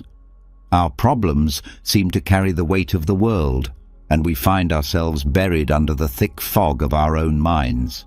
This experience isn't unique to you. It's a shared part of being human, and it's intensified by the modern world's constant demands to excel in every area: work, relationships, personal development, and social image. This relentless pressure can leave us paralyzed by fear and indecision. But there's a way through. Marcus Aurelius, the Stoic emperor, once said, "The impediment to action advances action. What stands in the way becomes the way." This profound idea serves as the foundation for a vital technique, converting overwhelming thoughts into clear, actionable steps. When your mind is entangled with a massive worry or a complicated issue, don't try to solve it all at once. Instead, break it into smaller, doable tasks. Ask yourself, what is the next step I can take? Not the 10th, not the 5th, just the very next one. It might seem minor, but it's incredibly effective. By focusing on this one step, you redirect your energy from anxiety into productive motion. It's like working out a huge knot, loosening it strand by strand. This doesn't mean ignoring the complexity of your problems. It means tackling them with purpose, precision, and patience. Every small action builds momentum, and as you move forward, you'll look back and realize that what once felt like an immovable boulder is now just a collection of small pebbles. You've progressed, one step at a time. This approach cultivates patience, endurance, and faith in your ability to deal with difficulties. What once seemed impossible becomes something you've already moved past. Overthinking transforms into clarity and a sense of accomplishment. Sometimes, the key to escaping the maze of overthinking lies beyond yourself. Seeking wisdom outside your own mind is essential when you feel trapped in an endless spiral of thoughts. Often, our minds become so tangled that every attempt to think our way out only deepens the confusion. We try to solve the puzzle with the very thoughts that caused the problem, only to find ourselves stuck in a loop. This is the true essence of overthinking, a mental cycle that begins and ends within your own thought patterns, rarely offering clarity or escape. A wise man once gave his friend powerful advice. In all things, especially when they concern your own issues, seek counsel from others, because your own self-love can cloud your judgment. Simple yet profound, this insight reminds us that outside perspectives can serve as a guiding light through the murky waters of mental chaos. Stoicism encourages us to look beyond ourselves, when we're caught in the loop of excessive thought. That insight might come from a trusted friend with a fresh perspective, a mentor offering experienced guidance, or even the timeless wisdom found in great books. In today's world, applying this principle is more important than ever. Reach out to those you trust and respect. It might be someone in your personal circle or a professional who can help you navigate your challenges. Sharing your thoughts not only clarifies them as you speak, but also invites constructive feedback, insights you might miss when lost in your mental storm. This approach offers more than just practical advice. It reminds us of the value of human connection. When we share our burdens, they often feel lighter. This isn't a sign of weakness. It's a recognition of the collective strength we have as social beings. Seeking wisdom outside yourself honors the truth that while we think alone, we grow and heal together. This is not about helplessness. It's about recognizing that collective wisdom and support have real power. Let the insight of others be the light that leads you out of the dense fog of excessive thoughts. With each genuine conversation, the mental puzzle begins to feel less complicated, not necessarily because the problems have changed, but because you are no longer burdened by them alone. In the presence of connection and shared understanding, even the most complex issues become more manageable. Together, solutions emerge, answers that might have remained hidden if you tried to face everything in solitude. When you embrace the support of others, you unlock a source of strength that allows you to confront intricate challenges with new perspective and resilience. It is in this unity that you often find clarity, guidance, and the courage to keep going. Practicing voluntary discomfort is a powerful method for breaking free from the loop of overthinking that often traps us. When we are confronted with uncomfortable changes or uncertainties, our minds tend to spin endless scenarios, attempting to predict every outcome and prepare for every possible unease. This relentless mental rehearsal can drain us, keeping us stuck within the perceived safety of our comfort zone, a zone that becomes a kind of mental prison where personal growth halts and anxiety grows stronger. But intentionally choosing to face discomfort helps train the mind to handle uncertainty and lessen the grip of over-analysis. This isn't about suffering for its own sake. It's about growth through small, deliberate actions that stretch you beyond your usual routines. Start with something simple. Take a cold shower, go to sleep without your pillow, or choose to walk instead of drive. These minor disruptions challenge the automatic patterns of your daily life, teaching you to sit with discomfort and observe what it reveals, without judgment or panic. It's essential to remember that this is not a punishment. Rather, it's a way of showing your overactive mind that discomfort isn't as dangerous as it seems. In fact, it becomes familiar with repeated exposure, and your mind begins to relax. You respond more calmly to change, focusing not on what is beyond your control, but on your own reactions and mindset. Voluntary discomfort has a paradoxical power. It strengthens you by teaching you resilience in the face of unpredictability. Over time, this practice develops an unshakable inner strength, a stable core that doesn't crumble with the natural ups and downs of life. You become more capable of handling difficulties, more accepting of uncertainty, and more at peace amid chaos. Eventually, this habit brings you a deep sense of confidence and emotional strength, touching every part of your life. When you find yourself caught in a storm of excessive thoughts, it often means you've become too focused on the fine details of life. The broader perspective gets lost, and your thoughts start spiraling into, "What if this happens?" or "What if that fails?" each question pulling you deeper into mental overload. Even small issues can start to feel enormous and suffocating. Seneca once reminded us that life is not short because we lack time, but because we squander it. This reflection pushes us to think deeply about the fleeting nature of life. Every moment spent in overthinking is a moment we are not fully living. It becomes a missed opportunity to experience the richness of life, to be present, to grow, and to engage with the world as it is. Stoic wisdom encourages us to pause and reflect. Will these worries matter in the bigger picture of your life? Will they hold any real weight as time passes? Often the answer is no.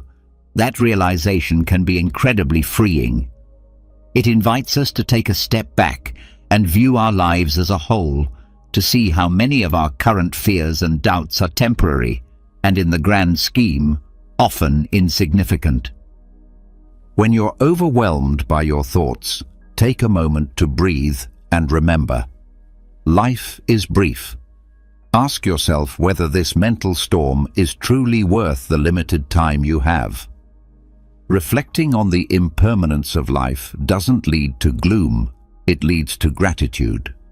It helps you realign your focus toward what really matters, living with intention, cherishing the present, and letting go of what doesn't serve your peace. This shift in mindset is a powerful remedy for overthinking. It gently pulls your attention back to the here and now, reminding you to experience life fully. When you see life as a temporary canvas, not a permanent fixture, you start to paint it with bold colors, with joy, with presence, and with purpose. Have you ever said something and instantly wished you could rewind time?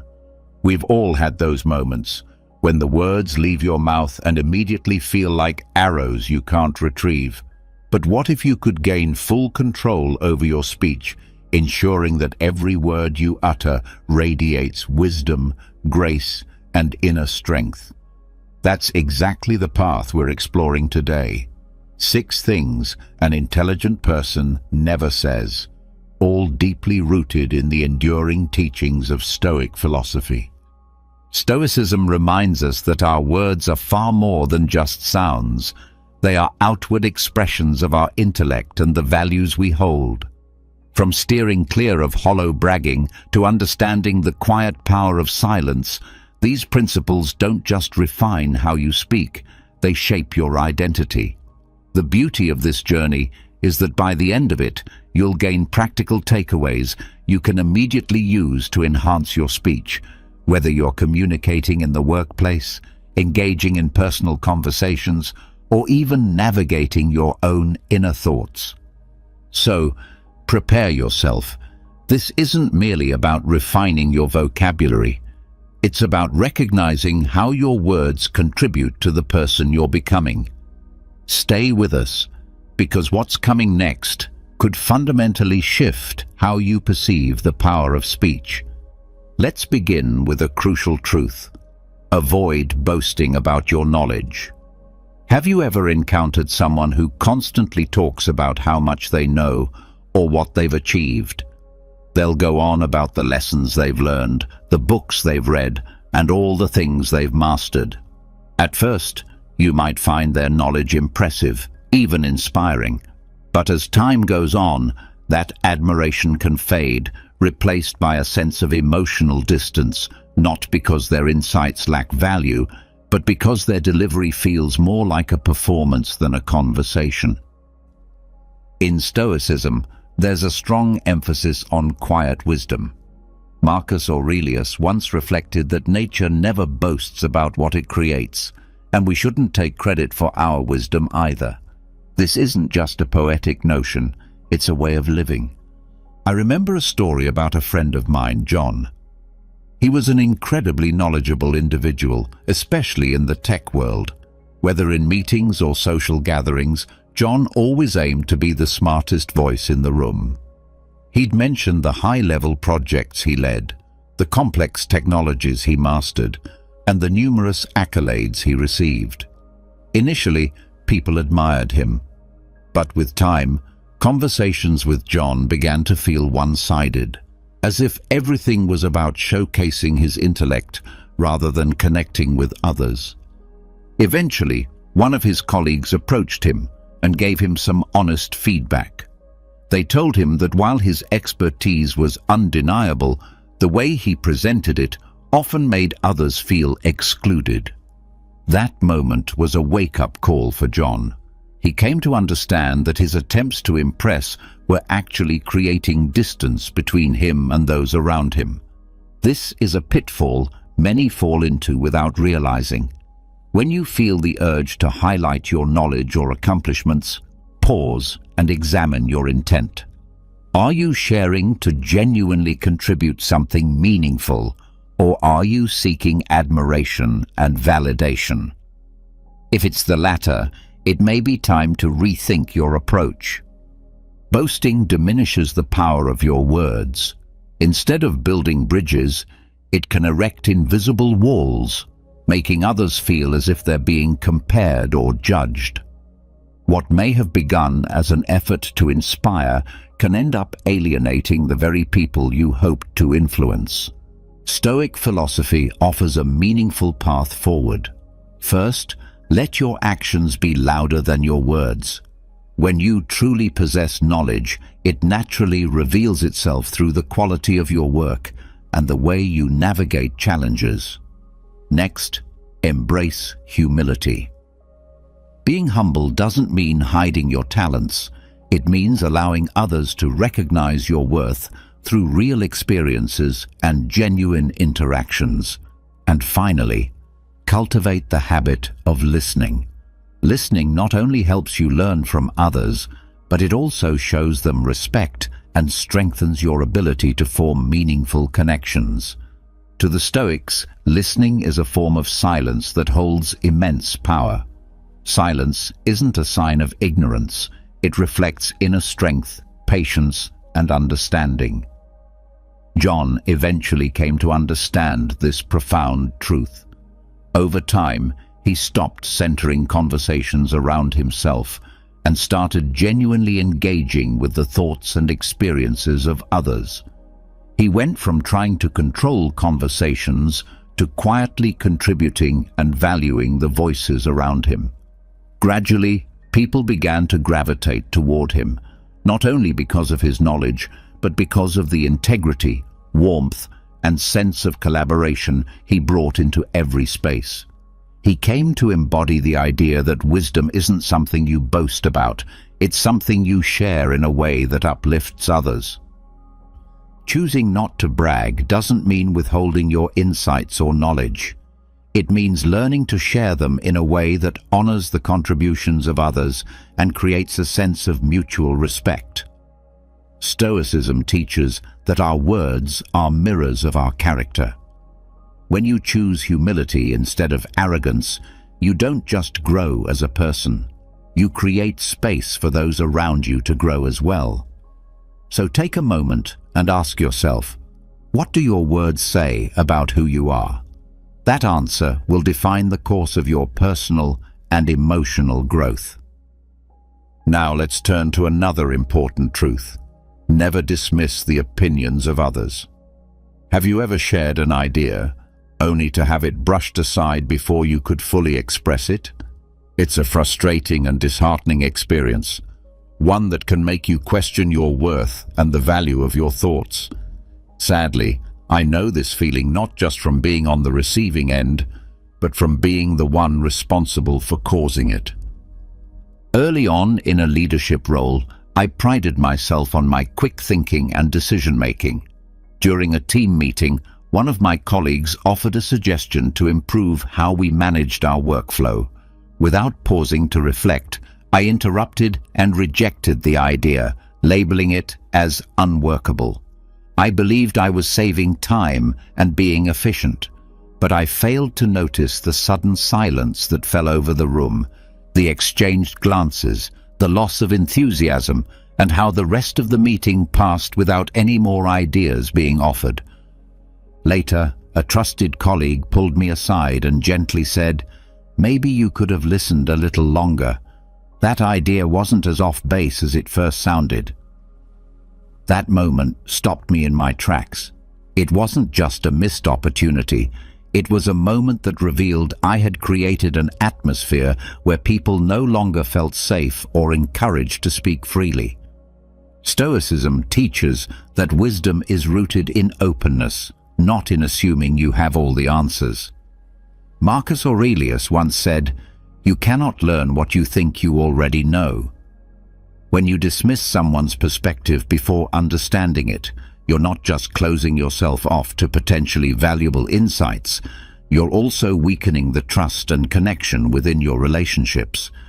The cost isn't just a lost idea, it's the erosion of collaboration and team spirit.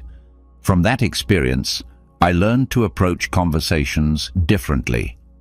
In future meetings, I reminded myself that listening doesn't mean agreeing. It simply means showing respect and being open to new possibilities. Even if an idea didn't seem promising at first, I chose to remain curious instead of critical. To my surprise, when I made space for others to speak freely, my team began offering innovative solutions, ideas I would never have thought of on my own. Here's a mindset shift that helped me. Instead of immediately trying to challenge or disprove an idea, I started asking myself, what can I learn from this? Even when a suggestion seemed flawed or off track at first glance, it often contained a seed of insight. And even if the idea ultimately didn't work, I still gained valuable perspective into how someone else was interpreting the issue. That deeper understanding on its own held real worth. Another key principle is practicing humility. Stoic teachings remind us that we are not the center of the universe. When we disregard someone else's opinion, what we're really doing is elevating our own viewpoint above all others, as if we alone hold the ultimate truth. But the reality is, no single person, no matter how experienced or intelligent, has all the answers. Genuine wisdom comes from collaboration, from the thoughtful exchange of different perspectives and experiences. After shifting my approach, I noticed a change in the dynamic of our meetings. I began asking more questions instead of making statements. I made a conscious effort to invite even the quietest voices into the conversation. The effect was powerful. Not only did our ideas improve, but the entire team started to feel more valued and engaged. It became clear to me that everyone, in their own way, had something important to offer, something I had been blind to because of my own impatience and overconfidence. Ultimately, refusing to dismiss others' opinions isn't just about being polite.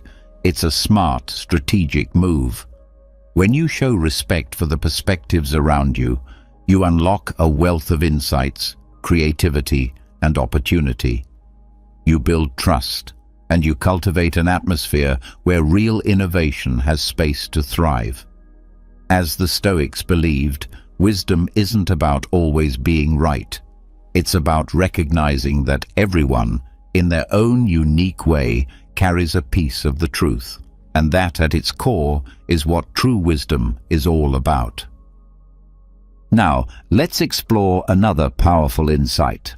Refrain from complaining without purpose.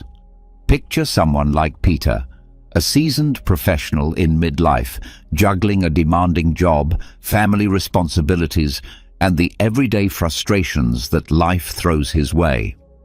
Peter has plenty on his plate, and like many, he faces stress and setbacks. But instead of approaching these issues constructively, Peter has slipped into a habit of constant complaining. From grumbling about co-workers not pulling their weight to venting about the broken coffee machine in the office, Peter's frustrations seem never-ending. At first, his co-workers were understanding. They listened, even offered solutions. But as time passed and Peter's complaints continued without change, the atmosphere around him began to shift. Conversations with him became draining. People started keeping their distance, not because they didn't care, but because they felt emotionally exhausted by the endless negativity. One day, during a lunch break, a friend spoke up with a simple yet piercing question. "Peter, I get that you're frustrated, but what are you actually doing to fix any of this?" That moment stuck with Peter. It forced him to reflect. He came to realize that he wasn't genuinely trying to improve anything. He was simply venting, letting his frustrations spiral unchecked. Worse yet, this pattern of complaining wasn't just pushing others away, it was reinforcing his own feelings of powerlessness and dissatisfaction. This kind of situation is more common than we'd like to admit. It's easy to slip into the routine of voicing complaints without thinking about how it affects those around us, or how it keeps us stuck in a negative mindset. Stoic philosophy offers a clear and powerful remedy. Focus your energy on what you can control and let go of what you cannot. Marcus Aurelius, one of Stoicism's most respected voices, once said, "You have power over your mind, not outside events. Realize this, and you will find strength." When we constantly complain about things beyond our influence, we only amplify our sense of helplessness. It becomes a cycle, a loop of frustration that drains our energy and our hope. However, it's important to understand that not all complaints are inherently negative. When expressed with intention and directed toward a solution, they can actually inspire meaningful change. The problem arises when complaints lack purpose, when they're unfocused, habitual, and ultimately unproductive. In those cases, they become mere background noise, empty expressions that drain energy and resolve absolutely nothing. Think about it. Complaining about traffic doesn't make the cars disappear, and venting about the weather won't stop the rain from falling. People who think wisely recognize this distinction and choose to invest their emotional and mental energy into what genuinely makes a difference. So how can you escape the cycle of pointless complaining? Begin with a simple but powerful question whenever you feel frustration building. What can I do about this? If the honest answer is nothing, then it's time to release it. Complaining about circumstances beyond your control not only wastes precious time, but it also chips away at your inner peace. Instead, redirect that energy towards something meaningful. Take time to read, reflect, or express gratitude for the parts of your life that are going well. Another helpful approach is to shift your perspective. Rather than asking, "Why does this always happen to me?" try asking, "What lesson can I draw from this?" Stoic philosophy teaches us that within every challenge lies a potential for personal growth. Complaining clouds our vision, obscuring these valuable lessons, while thoughtful reflection helps us uncover them. Going back to Peter, he took his friend's words to heart and made a conscious effort to change. Instead of fixating on everything that annoyed him about his boss, he started focusing on how he could offer real solutions to the problems at work. Rather than grumbling about traffic during his daily commute, he began using that time to listen to audiobooks or practice mindfulness. Slowly but steadily, his mindset began to shift. His language became more thoughtful and purposeful, no longer tainted by constant negativity. People noticed. His relationships improved, and his co-workers started turning to him for advice and support, drawn to the calm, solution-oriented attitude he now embodied. At its core, learning to refrain from meaningless complaints is an act of empowerment. When you put your attention on what's within your control, you fortify your mind and expand your influence. Stoic wisdom reminds us that our words and thoughts are tools, and when we use them intentionally, They can help us build a life rooted in resilience, clarity, and genuine connection. By releasing empty grievances and embracing purposeful action, you don't just change the way others see you, you begin to reshape your own experience of life. Now, let's turn to another important principle: making no empty promises. Promises carry a particular significance in our lives. They create expectations, foster trust, and define the bonds we have with others. And yet, how often do we catch ourselves making promises casually, without fully considering whether we can actually keep them? Though often made with good intentions, this habit can slowly wear down our credibility and damage our relationships.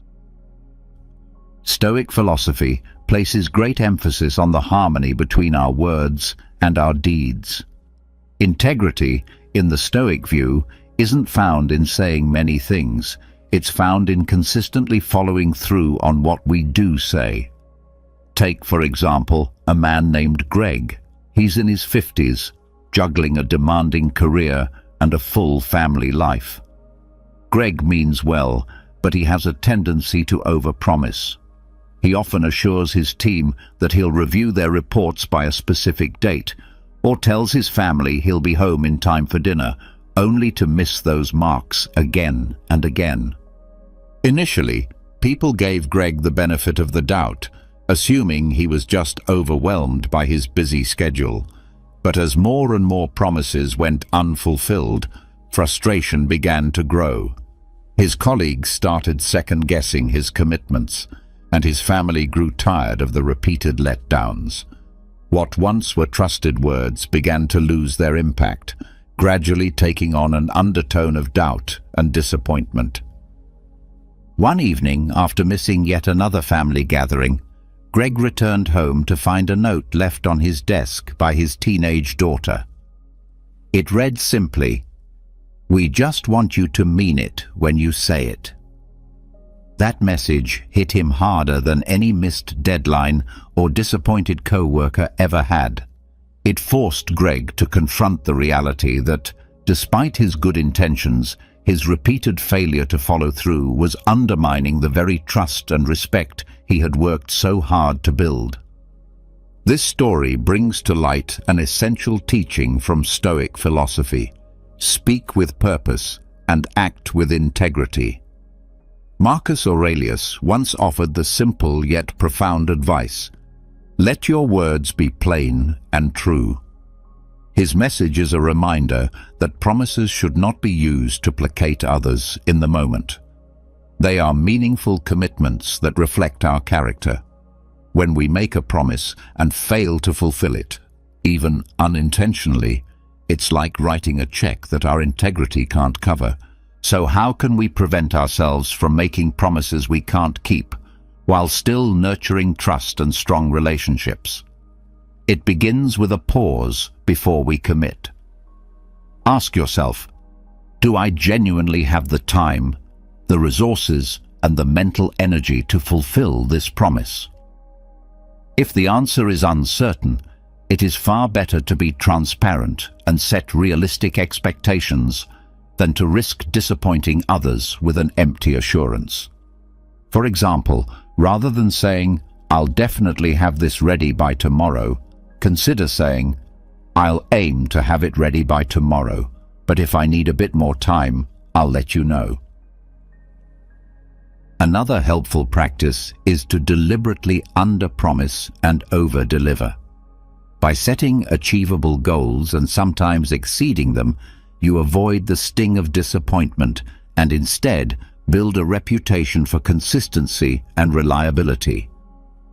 Imagine Greg telling his team he would need 3 days to review their reports, then handing them in after only 2. That quiet act speaks louder than grand declarations. It reflects not only competence, but also care and dependability. And finally, embrace accountability. If you ever find yourself unable to keep a commitment, don't dodge the consequences. Face the situation directly. Offer a sincere apology. give a brief explanation if necessary, and suggest a practical way forward. This response not only helps repair any damage, but also shows deep respect for the other person's time, trust, and expectations. Greg took these lessons seriously. He began evaluating his commitments more thoughtfully, saying no when he couldn't give a wholehearted yes, and ensuring he followed through when he did make a promise. Over time, his co-workers began to trust him again, and his family started recognizing his efforts as genuine and heartfelt.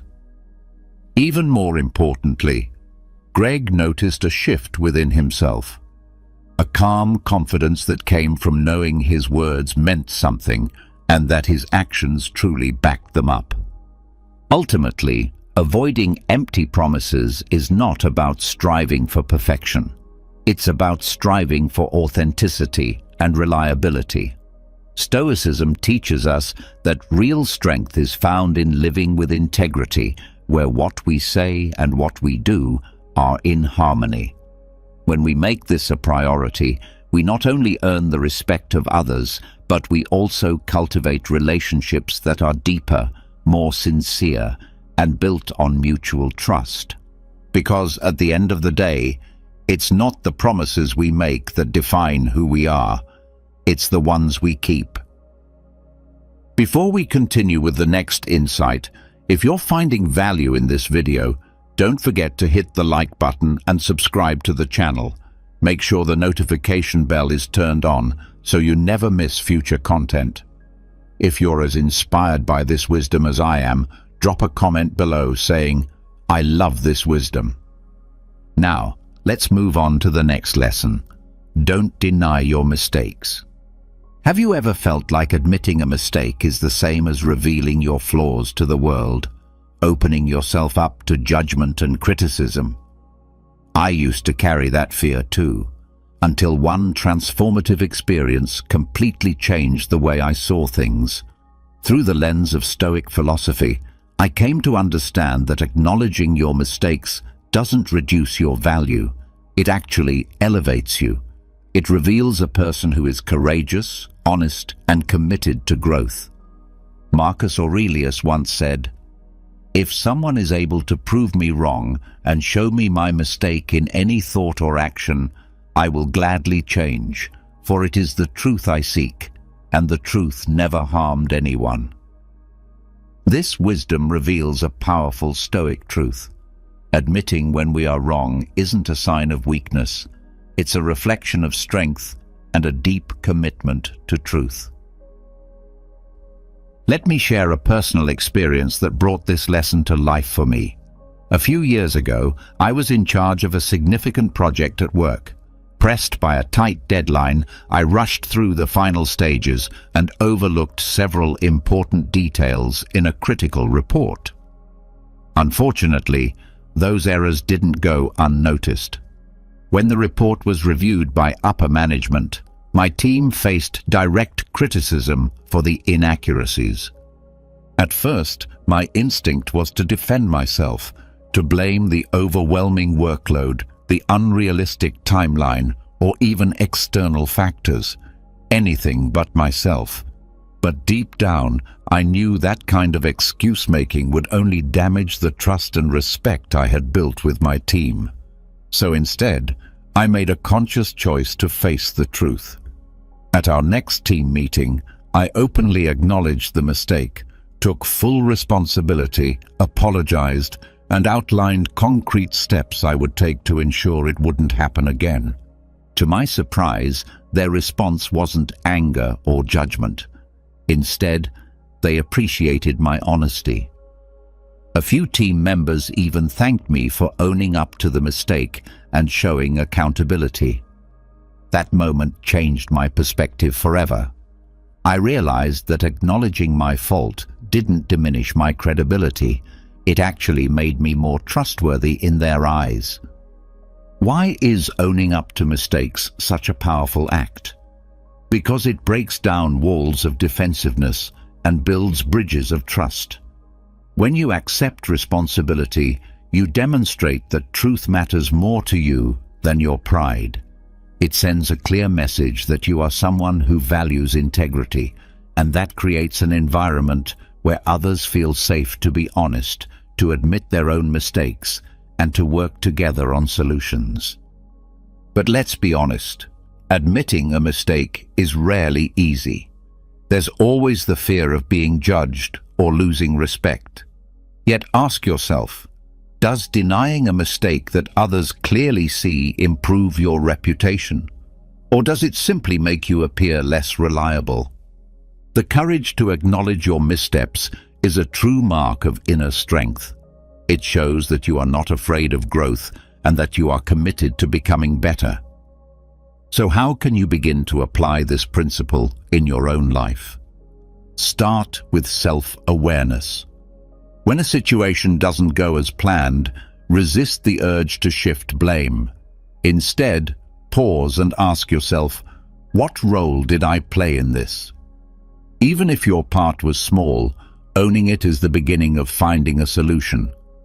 Then, focus not just on apologizing, but on making things right. Show through your actions that you are committed to correcting the mistake and improving in the future. Stoic philosophy teaches that our mistakes are not marks of failure. They are stepping stones to personal growth. Those who are brave enough to admit their faults not only better themselves, but also inspire those around them. When you face your mistakes with openness and resolve, you're not just earning respect, you're building lasting trust. So the next time you stumble, don't run from it. Don't mask it with excuses. Take a moment, accept responsibility, and commit to doing better moving forward. Because the courage to admit your mistakes is what truly sets you apart, and it's what earns you lasting respect. Now, let's continue with another important Stoic lesson. Don't overshare your future plans. The Stoics often reminded us that keeping our promises isn't simply about following through. It's about safeguarding our integrity and honoring the trust of others. When we casually make promises, even small ones, and fail to keep them, we slowly erode our credibility and the confidence others have in us. Let me introduce you to someone whose story might sound familiar. His name is Jim, a middle-aged professional known for his friendly, agreeable nature. He had a reputation for being generous with his time and always willing to lend a hand. Whether it was helping a friend move, volunteering for an extra task at work, or committing to attend every local event, Jim had a standard reply: "Sure, count me in." But as the demands of life increased, family responsibilities, work deadlines, personal obligations, Jim's well-meaning promises began to stack up. Slowly, those commitments slipped through the cracks. He started forgetting appointments, missing deadlines, and disappointing the very people he wanted to support. This scenario is a reflection of a trap many of us fall into. Sometimes, we agree to things we can't truly commit to because we don't want to disappoint someone in the moment, or we simply want to be seen as helpful and agreeable. But the teachings of the Stoics warn us against this. Words, they said, must be intentional and backed by action. Marcus Aurelius offered a clear standard to live by when he said, "If it is not right, do not do it. If it is not true, do not say it." This serves as a reminder that our words should come from a place of authenticity and thoughtfulness. Agreeing to something half-heartedly often stems from a fear of letting others down. But ironically, the greater harm comes from not honoring that commitment. The sting of disappointment cuts much deeper when people feel misled or forgotten. So, how can we avoid falling into the trap of making promises we can't keep? It begins with a pause. Before you agree to any request, take a moment to consider whether it aligns with your current priorities and whether you can realistically follow through. If the answer is no, A kind but honest refusal is often far more valuable than an insincere yes that never becomes reality. People may not always like hearing no, but they will respect your honesty and the clarity it brings. Another important mindset shift is learning to value depth over breadth. It's better to say yes to fewer things and do them with excellence than to overextend yourself and disappoint others. When you commit to something, do it with focus and genuine intention. This builds a reputation for being dependable and thoughtful, someone whose word means something. Equally important is understanding that saying no is not a selfish act. It's an expression of self-awareness. The Stoics emphasize the importance of focusing on what is within your control. When you stretch yourself too thin, you dilute your ability to follow through on the things that matter most. But when you choose your commitments carefully and fulfill them with integrity, you protect both your energy and your credibility. As Jim reflected on his moment of realization, he began to make meaningful changes. He became more selective in what he agreed to, no longer saying yes just to avoid awkwardness. He started prioritizing the commitments that truly mattered and made sure to honor them fully. With time, those around him noticed the change. His relationships improved, not because he was always available, but because when he made a promise, he kept it. And that reliability became the foundation of their respect for him. Ultimately, avoiding empty promises is about much more than just following through. It's about aligning your words with your values. It's about building deeper, more authentic relationships through honesty, intention, and follow-through. The Stoics teach us that every word we speak shapes how others perceive us and, just as importantly, how we perceive ourselves. The world is riddled with traps lurking around every corner, all designed to strip you of your strength as a man. Just take a moment to observe the popular Netflix shows being promoted, or consider the kinds of individuals society now places on a pedestal. Virtually nothing escapes the influence of a larger agenda, one aimed at controlling minds. Men are being conditioned, subtly yet powerfully, to accept weakness as a new norm. There's a well-known story that illustrates this perfectly, a story about a lion that I want to share with you. If this is your first time on my channel, I would truly appreciate your support. Please consider subscribing and liking the video so I can keep bringing you content like this in the future. Once upon a time, there was a mighty lion, feared by all who crossed his path.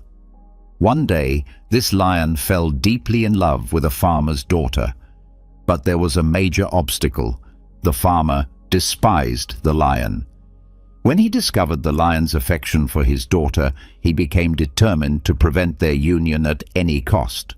So the cunning farmer devised a plan and summoned the lion. He told the lion that he would only permit the marriage under one condition, that the lion must first remove his sharp claws. To the lion, it seemed like a small sacrifice for such a great reward. So, for the sake of love and with the hope of winning the farmer's approval, he went to a stone and deliberately shattered his own claws. The next day he returned to the farmer, proudly announcing that he was now harmless and ready to claim his bride. But the farmer was not done. He added another condition. The lion must now break off his sharp teeth and fangs. Again the lion agreed, willing to give up even more of himself to attain what he desired. He removed his fangs and teeth, then returned once more. But this time, the farmer did not meet him with kindness. Instead, he attacked the lion and killed him. Now defenseless, the once powerful beast could not protect himself. The very things that had given him strength and identity had been willingly discarded, one by one. This story holds a powerful message. Brothers, the world we live in today is no different.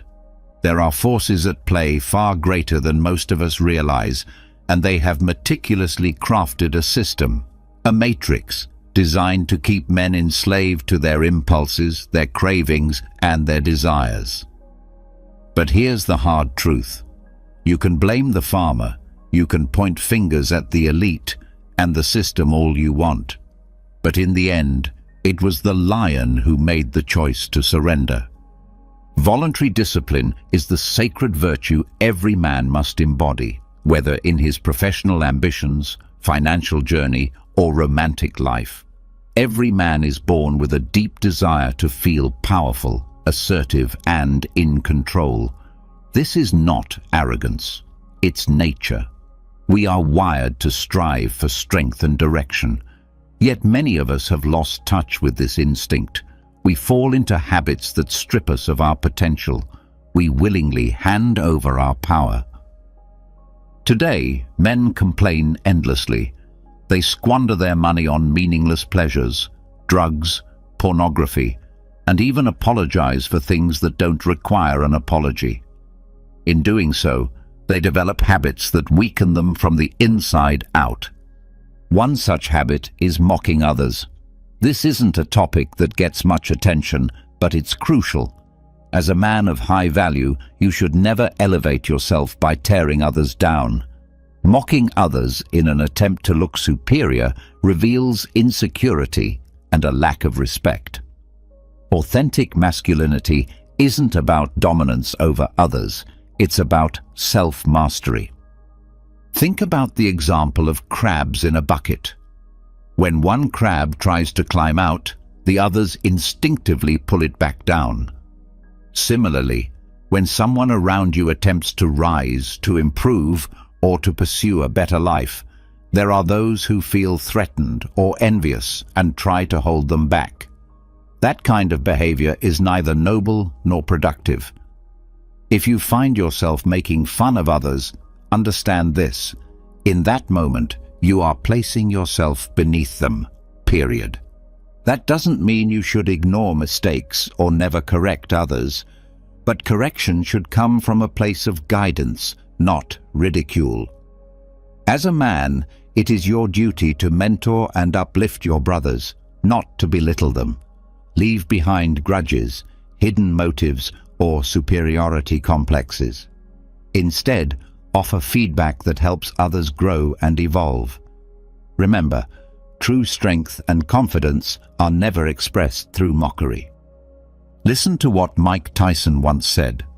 Social media has given people the false courage to speak disrespectfully to others without fearing the consequences, like getting punched in the face. His words are a stark reminder of how disconnected we've become from accountability. Another habit that weakens men is the refusal to accept responsibility. Let's return to the story of the lion and the farmer's daughter. Ultimately, the lion's downfall wasn't caused solely by the farmer's deception.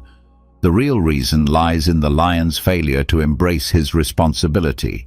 His duty was to live as the powerful predator he was created to be.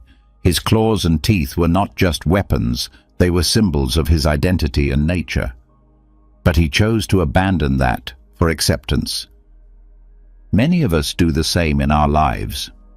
We run from our responsibilities instead of owning them with pride. But responsibilities are not burdens. They are the very foundation of who we are as men. I want you to say this out loud. I will honor my responsibilities with pride because they define me as a man. The moment you decide to escape your duties is the moment you choose to abandon your masculinity. Never forget this truth. The price of greatness is responsibility. Hear it again. The price of greatness is responsibility. This principle not only strengthens your own identity, but it also brings stability and growth to those around you. Responsibility should not be something we avoid or hand off to others. It should be embraced as the very path to fulfillment, greatness, and becoming the men we were always meant to be. There's a tendency among many men today to run from failure. This has become a real challenge in our time.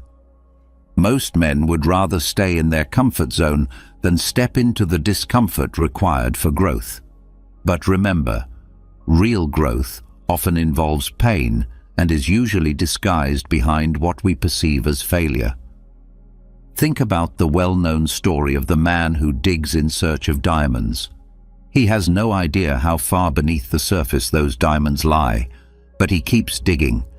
At first, it's just more dirt. Every scoop feels like nothing's changing, but with persistence, after hours or even days, he eventually uncovers what he's been searching for. The same is true for us.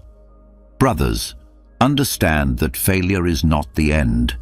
If you carry the mindset that failure is final, you can be certain you will never achieve anything meaningful. Anything worth having comes with a cost. Let's say you launch a business. In the early stages, you may run into what seems like countless failures, struggling to understand how the business works, learning to attract and retain customers. But if you stay in the game long enough and continue to rise from those temporary setbacks, growth becomes inevitable. It's the same when dealing with women. In the beginning, you might come off as awkward or unsure of yourself. You may not know how to carry a smooth interaction, but your success lies beyond those early uncomfortable moments. These are just small prices a man must pay. Strength demands payment, and the payment is often temporary defeat. Many of us were raised to feel ashamed of our mistakes, to fear failure, and to constantly search for someone to blame. It's not my fault, we say. That person is the reason. These are the thoughts of someone who is not willing to take ownership. I want you to remember this quote. Write it down if you must. A weak man is one who blames his failure on the strength of others. Be sure to follow us on TikTok at Daily Stoic, on YouTube, and on all our social platforms, Facebook, Instagram, Twitter. There is another challenge, chasing a mission but blindly following useless or harmful laws. It's easy to spot the difference between a coward and a man of true value. The coward always sides with the majority, even when what they say is obviously wrong. What's worse is that the coward expects men of high value to also submit to these shallow rules and toxic norms. But a man of substance doesn't just follow, he examines, reflects, and decides based on reason and his higher purpose. In today's world, we've been trained not to judge, not to question, and not to stand firm. This mindset is getting out of hand. At this point, many are simply puppets, lab rats of the system, obeying every new agenda and regulation without question. There's nothing wrong with obedience, but only when what you're obeying aligns with your purpose, your calling, and above all, with the law of God. There is no law above that divine standard. Ask yourself, are you easily intimidated? Do you try to please everyone just to avoid confrontation? For some men, learning to say no is incredibly difficult. But if you commit to acting on truth, you'll see that the world doesn't fall apart when you stop complying with everything. I've seen too many men live in fear within their own marriages, acting like their wives are tyrants, afraid to speak their minds or offer correction. That is a perfect example of unhealthy submission, one that strips away masculine strength and leadership. Now let's talk about body language.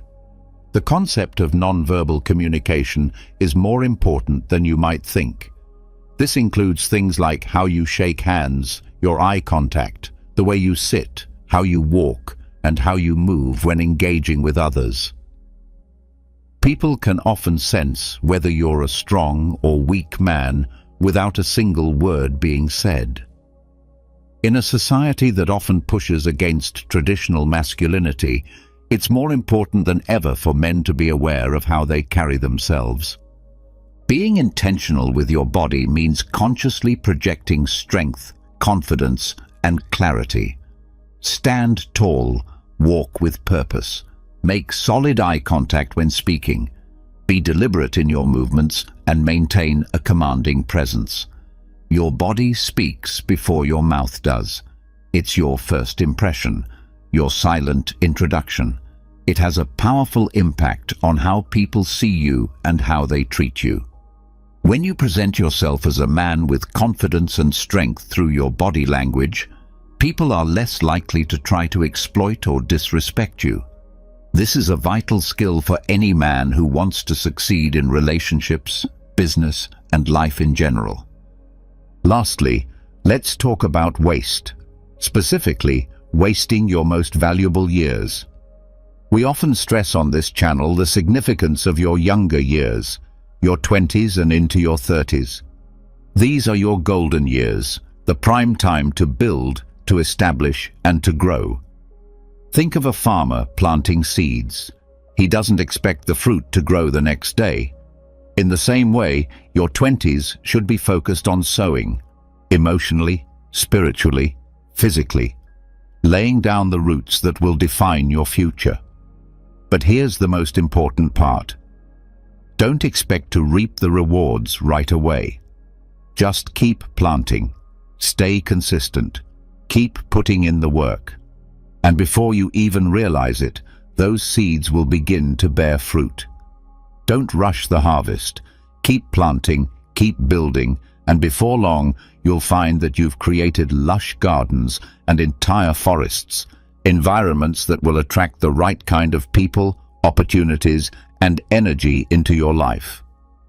When I talk about sowing, I'm talking about pushing yourself, testing your limits, and challenging who you are now so that you can grow into who you're meant to become. This doesn't mean you have to grind non-stop, working 24 hours a day, 7 days a week. But it does mean you must remain aware that these early years are when your energy is at its peak, when opportunities to take bold risks are abundant. Take advantage of this season. Especially when you're young, it might feel like you're missing out on social trends or being part of a fast-moving culture when you're choosing instead to invest in yourself. But resist that temptation to blend in or to be distracted. You may not fully grasp it now, but with time and maturity, you'll deeply appreciate the discipline and focus you showed during these early years. To reinforce this truth, listen to what the wisest man who ever lived said about youth. Solomon once wrote these powerful words, "You who are young, be happy while you are young, and let your heart give you joy in the days of your youth. Follow the ways of your heart and whatever your eyes see, but know that for all these things God will bring you into judgment." In other words, enjoy your youth, but also live it with purpose and accountability. Now, let's talk about another common trap, being lazy and unproductive with your time. The way you organize your day, how you manage the hours you've been given, plays a significant role in your personal development. Ask yourself, what time do you go to bed? What time do you get up? How is your day structured? What do you do when you come home from work? These questions are not small details to be ignored until it's convenient. They are fundamental to shaping the life you want. If you're a man seeking growth and success, then every part of your day deserves intentional planning. Consider why the most powerful people in the world are so effective at constructing systems and influence, what some call the matrix. It's because every detail of that system has been carefully planned.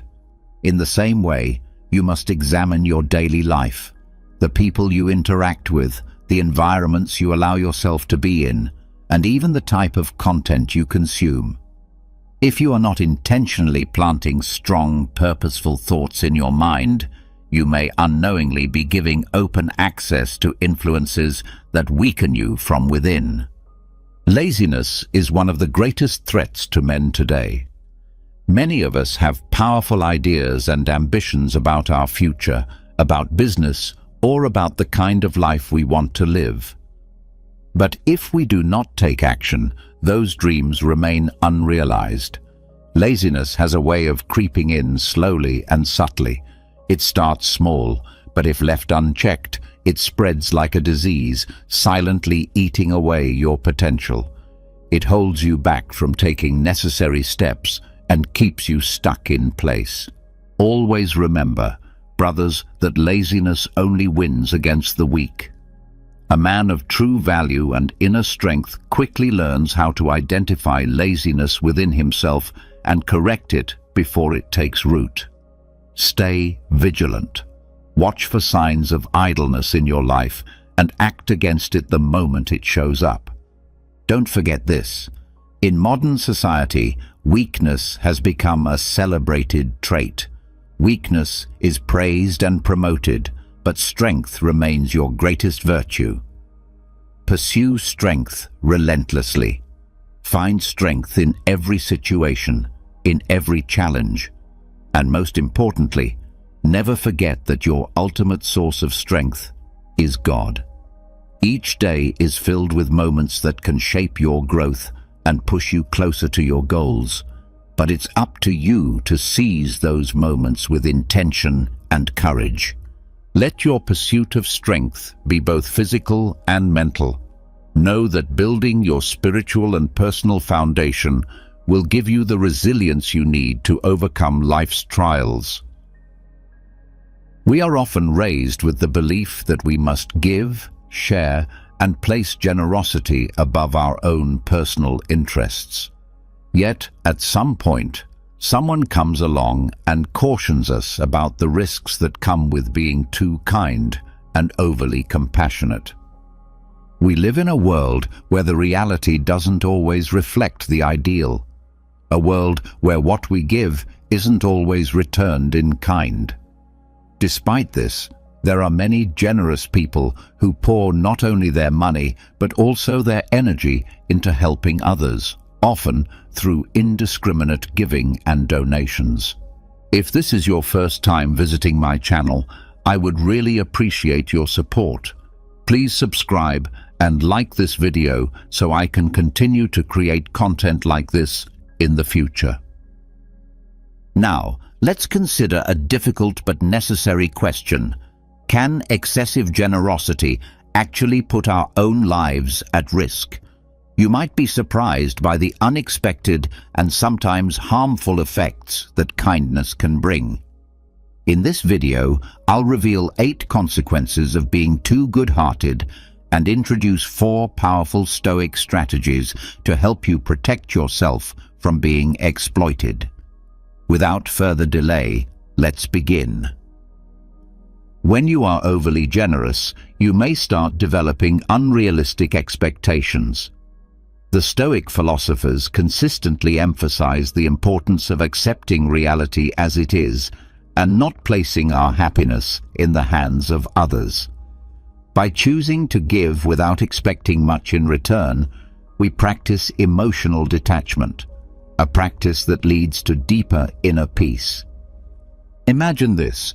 You strive to be kind and generous, offering the best of yourself to others without asking for anything back. This is a noble way to live.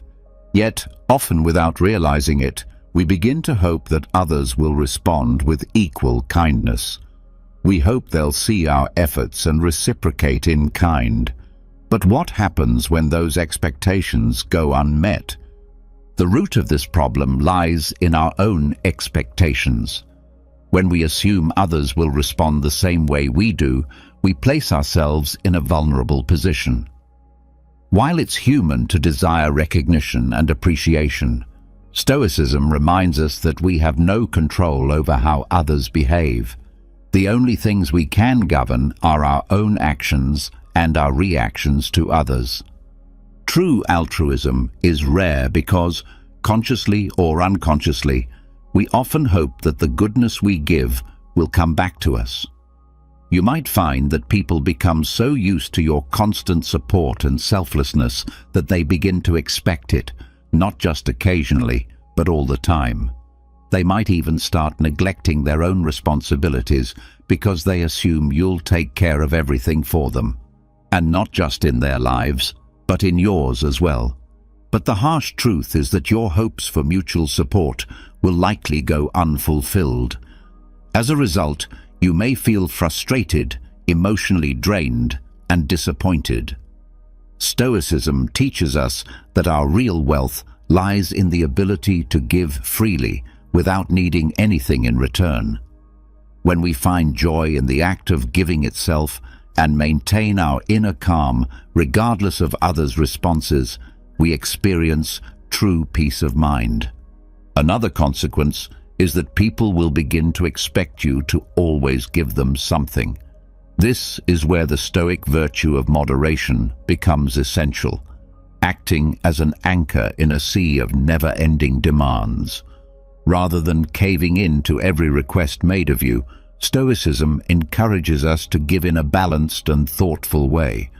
When we practice moderation, we keep control over our actions and avoid slipping into patterns that deplete our emotional energy. Humans tend to adjust to comfort, and this is where the idea of a comfort zone comes into play. If we're always stepping in to handle others' problems, they become comfortable with that dynamic. They no longer feel a need to grow, to stretch themselves, or to face life's challenges, because they know we'll always be there to bail them out. This creates problems not only for them, but also for us. By constantly prioritizing other people's responsibilities, we end up neglecting our own needs and goals. We get caught in a cycle of endlessly giving, which slowly drains our emotional reserves and damages our well-being. Practicing moderation helps us reclaim that balance. When we learn to give in a thoughtful, measured way, we keep ownership of our actions and safeguard our inner peace. If others get used to receiving from you all the time, they'll start expecting your generosity as a given. Yes, it's important to be giving, but it's equally crucial to maintain your boundaries. When you establish clear limits and practice generosity wisely, you not only protect your own peace and emotional health, but you also help others take responsibility for their lives. True generosity is not about giving endlessly until you're depleted. It's about creating a balance where both you and those around you can thrive and grow. One of the most painful consequences of excessive generosity is that your own priorities will get trampled. The Stoics taught that we should live according to reason and virtue, and that means honoring our personal responsibilities and limits. When we fail to set boundaries, we begin sacrificing our authenticity and inner peace for the sake of others. If you find yourself constantly giving everything for the sake of other people's priorities, it may be a sign that you're trying to run from something inside yourself, some kind of inner pain or fear. The emotions that come up in these moments are telling you something important. There is something within you that stirs up pain and fear, deep emotions that tend to surface during those moments of solitude. The experience of loneliness can be overwhelming. It brings with it a hollow feeling, a deafening silence, and a yearning for connection that creates intense emotional discomfort. During these times, it becomes all too easy to seek refuge in something external. Often, we throw ourselves into caring for others, attending to their needs as a way to escape the emptiness we feel inside. But this constant giving comes at a steep price. In trying to fill the void, you risk losing yourself. Your inner voice becomes drowned out by the unrelenting demands of the outside world. Eventually, when you're left alone with your own stillness, the very pain and fear you've been trying to suppress rise up again, even stronger than before. It's crucial to understand that attending to your own needs and honoring your personal priorities is not selfishness. Rather, it's an act of self-care and an essential part of preserving your authenticity. The Stoics remind us that establishing boundaries and living in alignment with our personal virtues is not only an expression of self-love, it is a pathway to a more genuine and fulfilling life. So the next time you feel the urge to run away from yourself by constantly focusing on others, pause for a moment. Acknowledge those uncomfortable emotions that surface in solitude. Welcome them with compassion. Give yourself permission to be real about your desires and needs. Learn to create healthy boundaries and say no when it's necessary. When you honor your own authenticity, not only do you nurture your inner life, but you also offer a more balanced and sincere generosity to others, one that stems from a place of wholeness and truth. If you give too much of yourself, others may begin to perceive you as weak and treat you accordingly. Stoic philosophy encourages us to develop inner resilience and maintain self-discipline. When you consistently step up to help, over time you may gain recognition as a reliable figure in that sphere of assistance. However, this can backfire. The absence of clear boundaries often sends the opposite signal. People may see this as a vulnerability. Instead of respecting you, they might start exploiting your willingness to help. You come across as someone who will shoulder others' burdens without hesitation or question.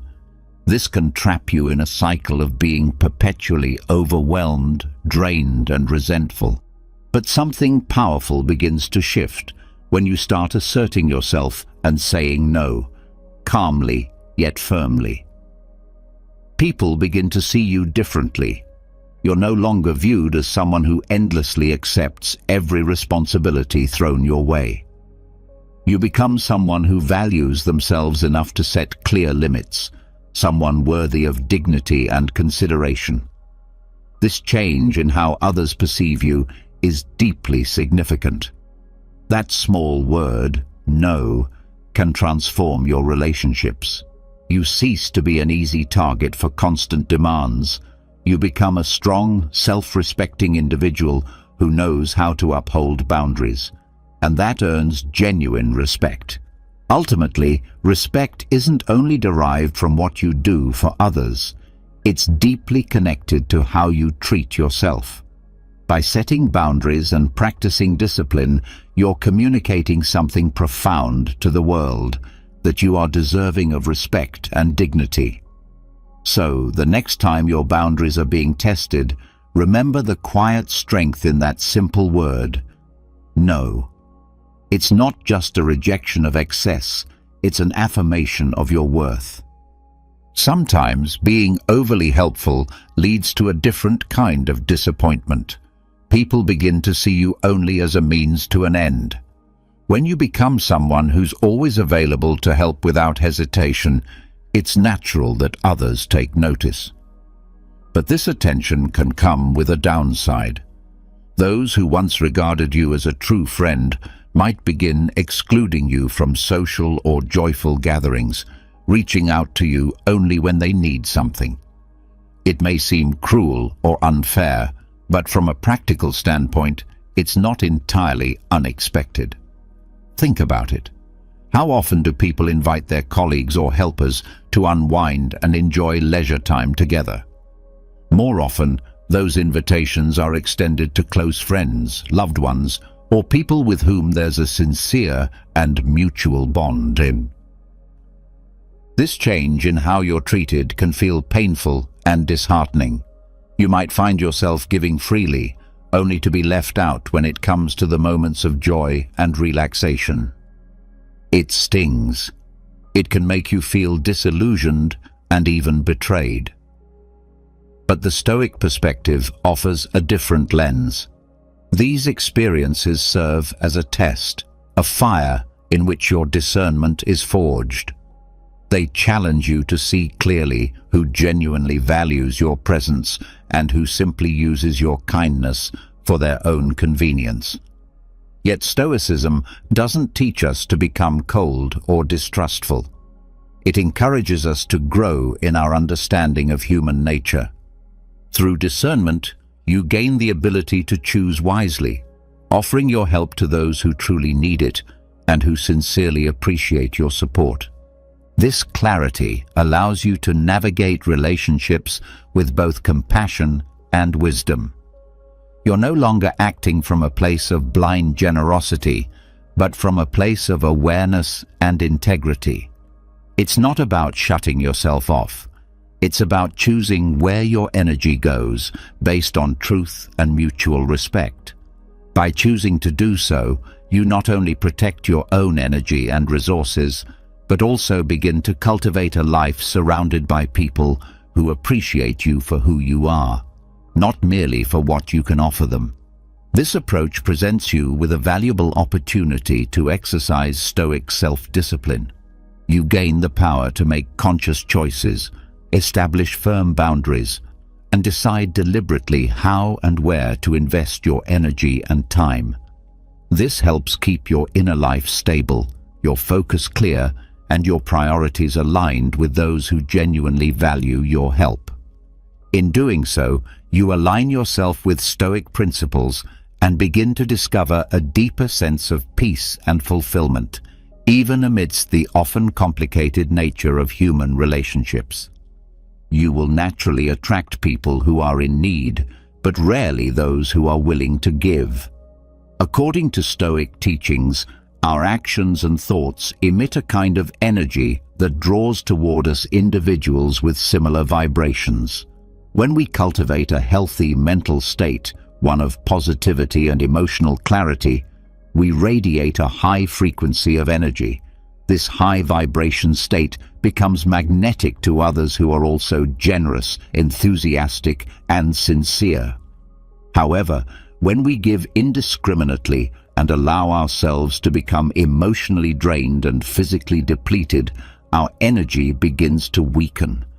We start vibrating at a lower frequency, which makes us more likely to attract people who are needy, not because they are authentic or want a mutual connection, but because they seek to fulfill their own desires at our expense. This diminished energy doesn't only attract the needy, it also draws in opportunists. These individuals have no real intention or ability to reciprocate. Instead, they see in us an easy opportunity to take what they want without offering anything in return. Stoic wisdom teaches us that the key lies in discernment and self-discipline. We must learn to recognize when we are giving too much, to the point of draining our own reserves. This recognition demands that we set clear boundaries and practice moderation, even in our acts of generosity. In doing so, we protect our energy, maintain a higher vibrational frequency, and begin attracting people who truly appreciate our authenticity and are capable of engaging in mutual, reciprocal relationships. By staying aware of our emotional energy and practicing a more balanced form of generosity, we foster relationships that are built on mutual respect and appreciation, not exploitation. These are the relationships that bring true benefit, grounded in reciprocity and genuine human connection. Such a life, aligned with Stoic values, allows us to experience authentic bonds based on honesty and integrity. Without this awareness and balance, there is a real danger of falling into addiction. The Stoics often caution against this very outcome, reminding us that moderation and self-control are vital for maintaining a balanced and healthy life. When it comes to generosity, practicing self-discipline becomes even more important. It safeguards us from slipping into addictive patterns that often arise when we're emotionally and physically depleted from overextending ourselves. Living according to Stoic values means recognizing that generosity must be tempered. Giving without limits can leave us drained and vulnerable, which may lead us to seek comfort in unhealthy ways, such as overeating, drinking excessively, or compulsive behaviors like gambling. Stoic philosophy teaches us to pay close attention to warning signs, especially those that come from trusted individuals in our lives. If someone close to you expresses concern that you may be relying too heavily on certain behaviors, it's important to take those observations seriously. It's natural for our first reaction to be denial, especially if we're caught in the early stages of an addictive cycle. However, these concerns often come from a place of genuine love and care. Accepting such observations with humility and gratitude is a crucial step toward developing self-awareness and fostering personal growth. By doing so, we're putting Stoic teachings into action, applying the principles of moderation and self-control to avoid falling into the traps that addiction can set. Remember that those who truly care about us want to see us overcome life's difficulties and thrive. Taking their words to heart is not a sign of weakness, but rather a deep commitment to our own well-being, personal development, and long-term happiness. When you live with sincere generosity, you may also find yourself the subject of suspicion. Stoicism reminds us to live virtuously, regardless of how others perceive our actions. By staying true to our principles and values, we build a reputation that can withstand unwarranted doubts or false judgments. Unfortunately, although we wish it were different, genuinely kind people are not as common in the world as we'd hope. Because of this, when someone truly embodies kindness, it can evoke suspicion rather than admiration or gratitude. In fact, it likely won't take long after you display genuine kindness before others begin to question your motives. They may wonder what your true intentions are, as if there must be something hidden behind your actions. In a world where self-interest often reigns, unfiltered generosity can seem strange or suspicious. But the Stoic path is not concerned with pleasing everyone. It's concerned with living in harmony with truth, with virtue, and with the strength of one's own character. They may wonder what your true intentions are, and the fact that you don't reveal everything to everyone might signal to them that they don't fully trust you. This situation could arise because people are generally cautious, and those who seem genuinely kind and helpful may raise suspicions. It's natural for some individuals, driven by hidden agendas, to hide their intentions, which makes it better to distance yourself from them, despite their willingness to offer help. In such circumstances, there are strategies to protect yourself and maintain balance. The first strategy is to listen to your own feelings, a concept rooted in Stoic philosophy, which emphasizes the importance of self-awareness. By paying attention to your emotions and how you feel when offering help, you can determine if you're overextending yourself and beginning to feel emotionally drained. If offering help leaves you feeling overwhelmed, angry, or depleted, it's a sign that you need to reassess your boundaries. Stoics believe that self-reflection is essential for understanding your reactions, and acknowledging these feelings can guide you towards maintaining a healthier balance in your giving. The second strategy is to overcome the fear of saying no. Stoicism teaches that your time and energy are precious, and it's essential to be deliberate in how you spend them. Saying no when you're overwhelmed or when someone makes an unreasonable request is an important exercise in self-control. While we may initially feel uncomfortable saying no, it's a necessary practice for maintaining our well-being. Learning to say no with confidence helps you preserve your time and energy for the things that matter most, allowing you to avoid unnecessary stress and potential harm. The third strategy is to respect your personal time and space. Following the Stoic principles of self-discipline and self-respect, it's vital to carve out time for yourself. Whether it's enjoying a hobby, practicing yoga, or simply taking time to relax, you must make sure to prioritize these activities. When someone asks for your help during this designated personal time, they should respect your boundaries. If you're unable to help at that moment, don't feel guilty. Politely suggest another time when you're available, but always make it clear that your time is limited because you have your own life and responsibilities to manage. The fourth strategy is to identify and distance yourself from energy-draining individuals. Practicing Stoic self-discipline and discernment involves recognizing relationships that take more from you than they give. These individuals, often referred to as energy vampires, constantly drain your emotional resources with their complaints, negativity, and unresolved issues. The Stoics would advise you to step back from these draining relationships because your well-being depends on surrounding yourself with people who uplift and contribute positively. Helping these individuals often leads to frustration and emotional exhaustion, as they don't truly seek solutions, they only want to continue complaining.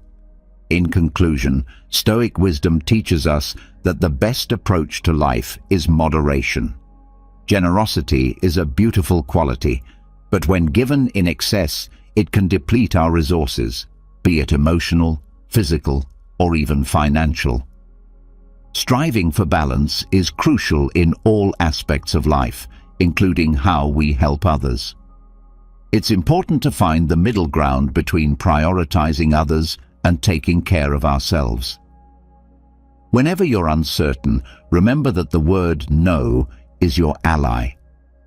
By practicing this simple but powerful word, you protect your time, energy, and peace of mind. And when you find yourself in doubt, consider the balance you need, because true generosity is about maintaining your own well-being while helping others. If you found value in this video, please give it a like, subscribe, and comment. This helps YouTube know that content like this is beneficial to people like you, and we can continue creating more videos to support you in the future. Let me introduce you to a Stoic philosopher you'll find truly fascinating, Epictetus. Born into slavery, he faced adversity from the very beginning, yet he managed to rise above his circumstances in a truly Stoic way. Despite enduring a life that most would find unbearable, Epictetus didn't let his external conditions define his inner world. He focused on what he could control, his thoughts and reactions. It's like that Stoic concept of you have power over your mind, not outside events. He later became a prominent philosopher, teaching Stoicism and inspiring countless others. He emphasized the importance of living in accordance with nature and mastering our desires. His teachings are like a guide to finding peace and contentment, no matter what life throws at you. So, when you're grappling with life's challenges or striving for a deeper sense of purpose, think of Epictetus. His story and Stoic wisdom can serve as a lantern in the darkness, helping you navigate your journey with resilience and inner strength. Let's delve into his world of Stoicism together and discover the gems of wisdom it offers for our own lives. The only thing I ask of you is not to skip this video in any way. If you're here, consider yourself different from the majority. Consider yourself an exception. Now act like one and don't skip any part of the content. 1. Amor fati. Embrace your fate. You know, there's this fascinating Stoic concept called amor fati, which essentially means loving your fate. It's about embracing not just the good things that happen in life, but also the challenges and setbacks.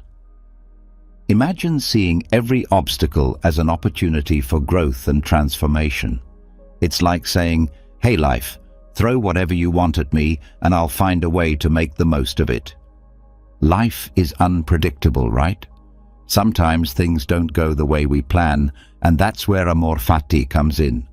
It encourages us to accept the hand we are dealt and find a way to turn even the toughest situations into something positive.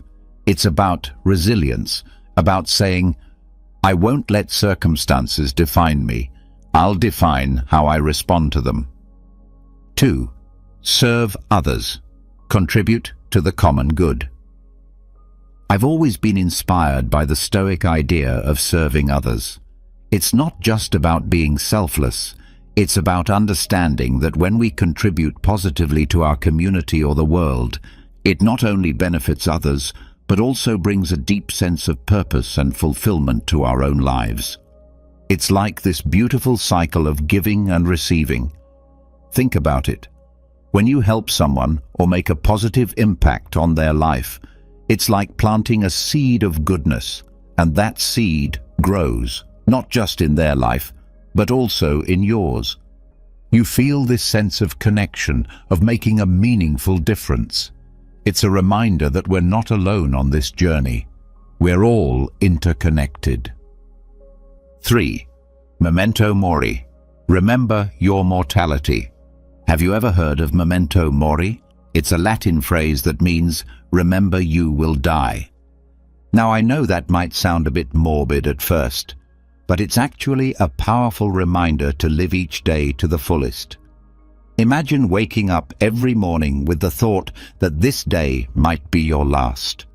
It's a call to appreciate life, cherish moments, and make every day count. Memento mori isn't about dwelling on death. It's about embracing life with a sense of urgency and purpose. It's like having a little voice in your head that says, hey, time is precious. Don't waste it on things that don't matter. It's about prioritizing what truly brings you joy and fulfillment, both in your actions and your relationships. 4. Self-discipline. Your internal compass. So, self-discipline.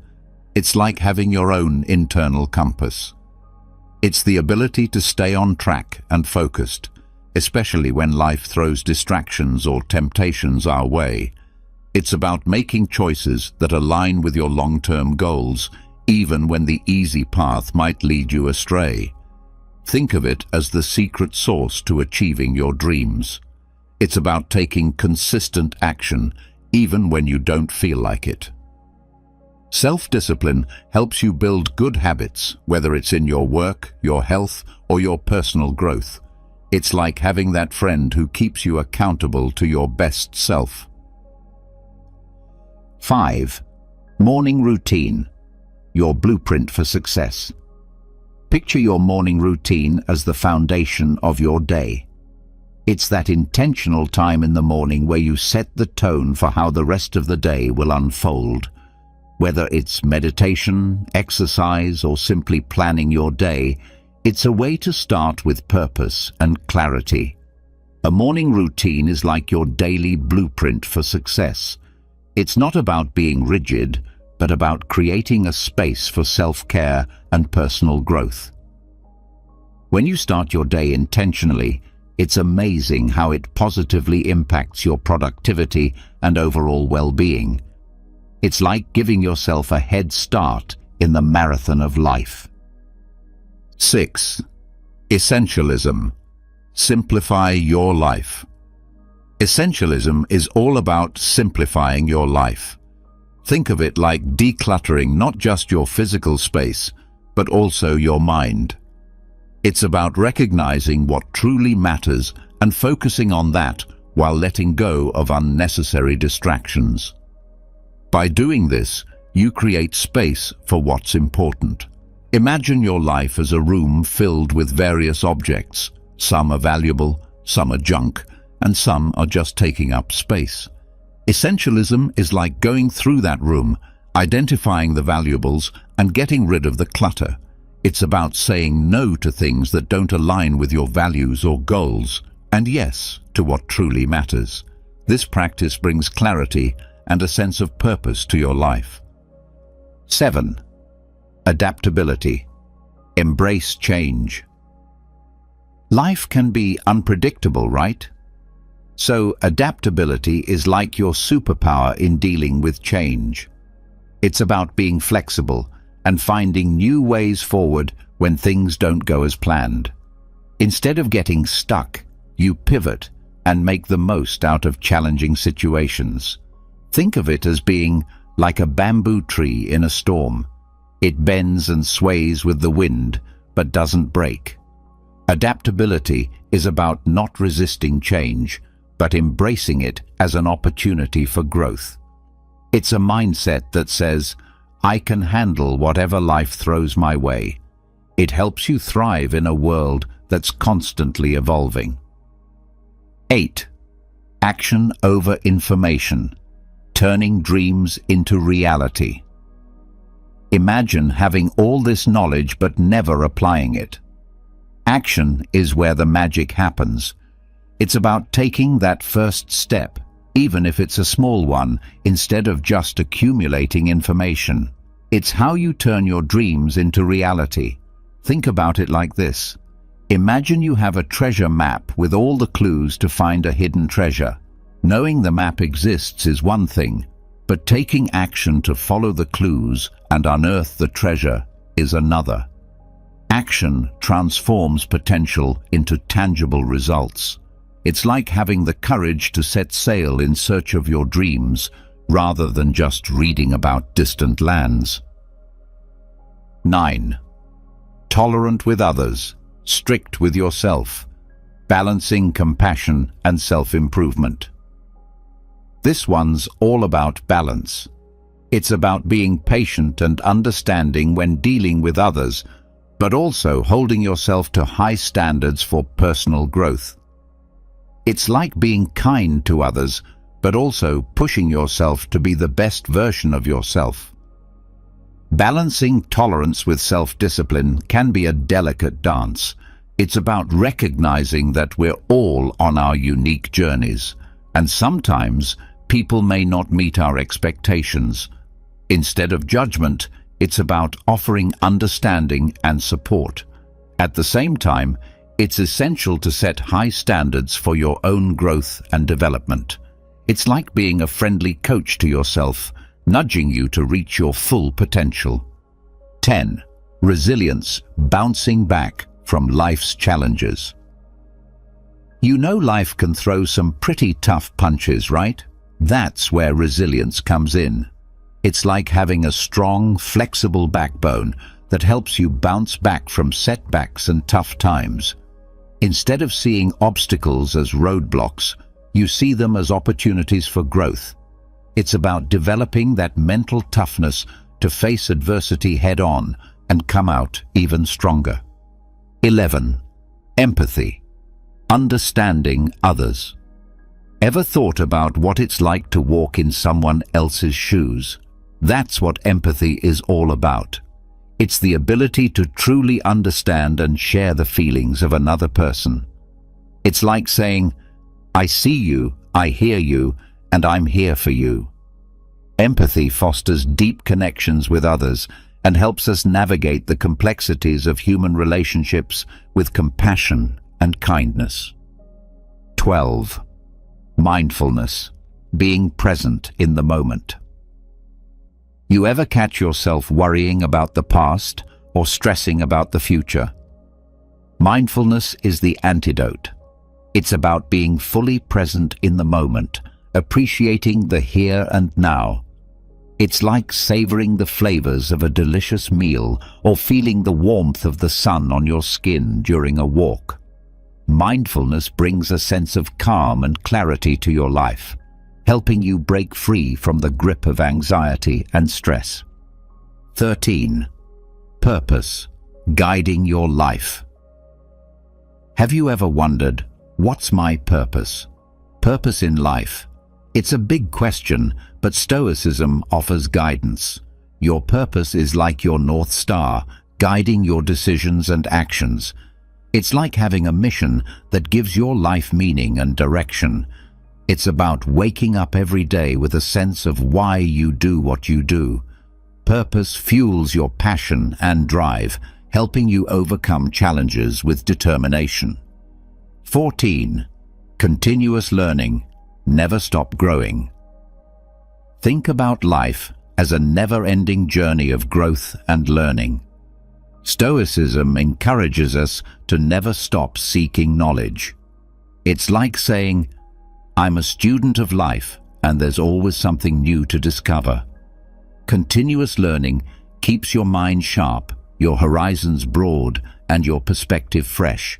It's like adding vibrant colors to the canvas of your life story. 15. Gratitude. Counting your blessings. Have you ever stopped to think about all the things you're grateful for? Gratitude is like a warm hug for your soul.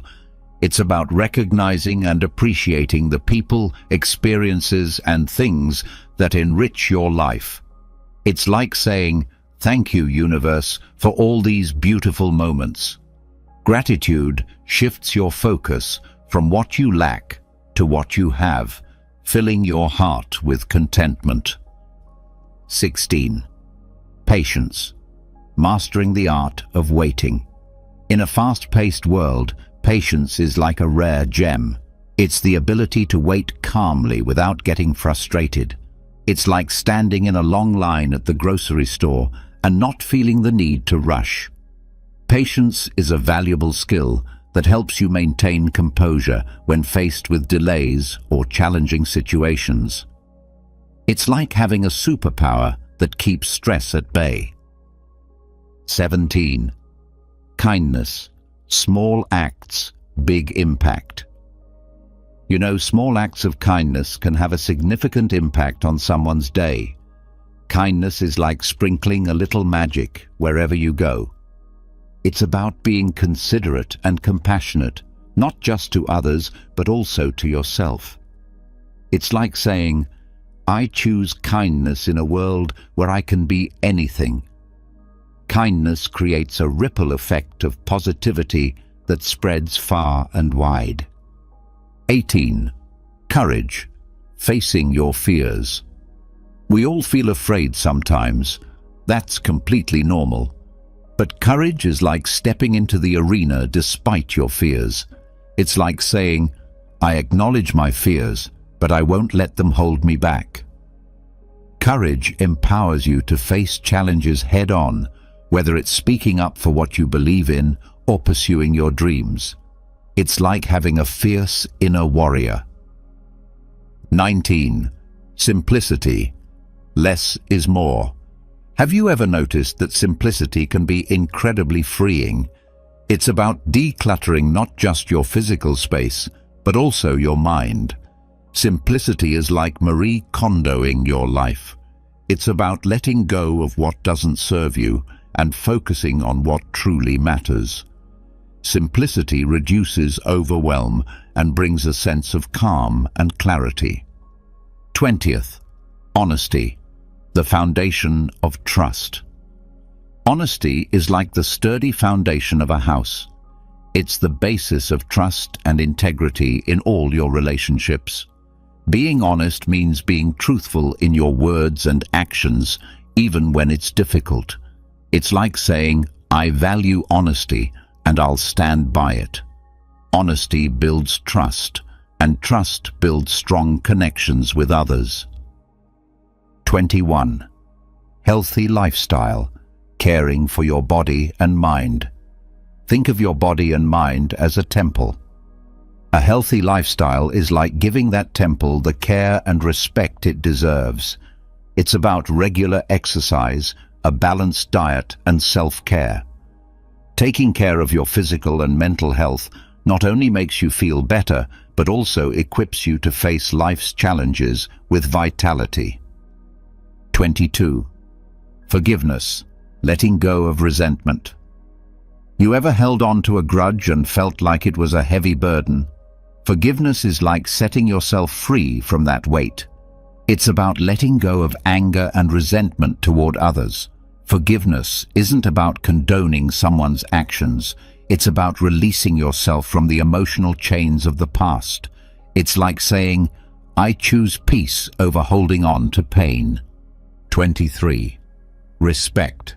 Treating others with dignity. Respect is like the golden rule. Treat others how you want to be treated. It's about showing consideration and courtesy to every individual, regardless of their background, beliefs, or differences. Respect fosters harmony and understanding in a diverse world. It's like saying, I honor the inherent worth of every person. 24. Optimism. A brighter perspective. Even in the darkest of times, optimism is like a beacon of light. It's the belief that things can get better no matter how tough they seem. Optimism is a positive outlook on life that can help you weather storms with a hopeful heart. It's like having a sunny disposition that radiates positivity to those around you. 25. Responsibility. Owning your choices. Taking responsibility for your choices and actions is like being the captain of your ship. It's about owning up to your mistakes and learning from them. Responsibility means recognizing that your decisions shape your life's course. It's like saying, I'm the author of my own story, and I'll write it with integrity. 26. Balance. Harmony in all things. Imagine life as a delicate balancing act. Balance is like ensuring that no area of your life tips the scales too heavily. It's about harmony in work, relationships, and personal growth. Balance prevents burnout and helps you lead a well-rounded life. It's like saying, I'll juggle my priorities to maintain equilibrium. 27. Focus. One task at a time. In a world of distractions, focus is like a superpower. It's the ability to concentrate on one task at a time, avoiding the lure of constant interruptions. Focus enhances productivity and effectiveness. It's like saying, I'll be present and fully engaged in what I'm doing right now. 28. Humility. Embracing your imperfections. None of us are perfect, right? That's where humility comes in. It's like saying, I'm flawed, and that's okay. Humility is about recognizing your limitations and acknowledging that you don't have all the answers. It's like having a teachable spirit open to learning from others. 29. Adapt to change. Embrace the flow of life. Life is like a river, always flowing and changing. Embracing change is like being a skilled navigator, adjusting your course as needed. Instead of resisting change, you go with the flow. It's like saying, I'll adapt and grow with the ever-changing currents of life. 30. Mindset. The power of perspective. Ever heard of the saying, it's all in your head? Well, your mindset shapes your reality. A growth mindset is like believing that effort and learning can improve your abilities. It's about saying, I can develop and grow through dedication. Your mindset can turn challenges into opportunities for personal development. 31. Self-reflection, the mirror of the soul. Self-reflection is like looking into a mirror for your soul. It's taking the time to introspect and understand your thoughts, emotions, and actions. It's like saying, let me get to know myself better. Self-reflection helps you grow, make better decisions, and find inner peace. 32. Acceptance of imperfection. Embracing your humanity. We all make mistakes. It's part of being human. Acceptance of imperfection is like giving yourself permission to be imperfect. It's about saying, I'll learn from my flaws and keep growing. This principle reminds us that perfection is an unrealistic goal, and it's okay to stumble along the way. 33.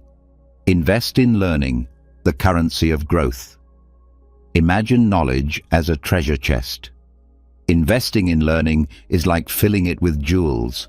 It's an ongoing commitment to expanding your horizons, acquiring new skills, and gaining fresh perspectives. It's like saying, "I'll never stop investing in myself." Learning fuels your personal growth and keeps your mind vibrant. 34. Admire others, recognize and celebrate. It's easy to admire someone's talents or achievements, right? Admiring others is like appreciating a beautiful piece of art. It's about recognizing and celebrating the qualities, skills, or accomplishments of those around you. It's like saying, "I see your greatness and I honor it." Admiration builds positive connections and encourages a supportive community.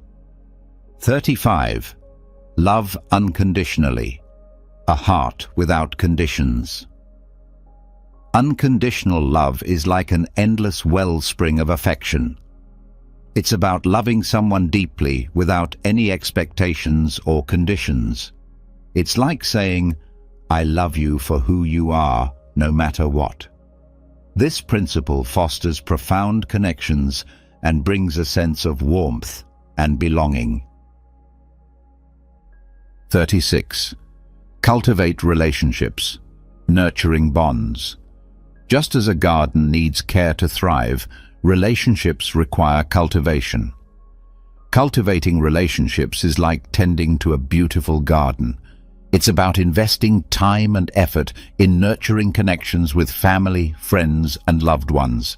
It's like saying, "I value our bond, and I'll make an effort to strengthen it." Building meaningful relationships enriches your life and brings joy. 37. Punctuality, respecting time. Time is a precious resource, and punctuality is like a gesture of respect. Being punctual means valuing not only your time, but also the time of others. It's like saying, "I honor our commitments by being on time." Punctuality enhances reliability and builds trust in your relationships. 38. Graciousness, poise and elegance.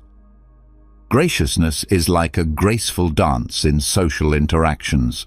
It's about maintaining your composure even in challenging situations. It's like saying, "I'll respond with grace and poise." Graciousness radiates a sense of elegance and maturity, enhancing your interactions with others. 39. Savor moments. Find joy in the present. Life is filled with precious moments, and savoring them is like sipping fine wine slowly. It's about fully enjoying and appreciating the small, beautiful moments that often go unnoticed.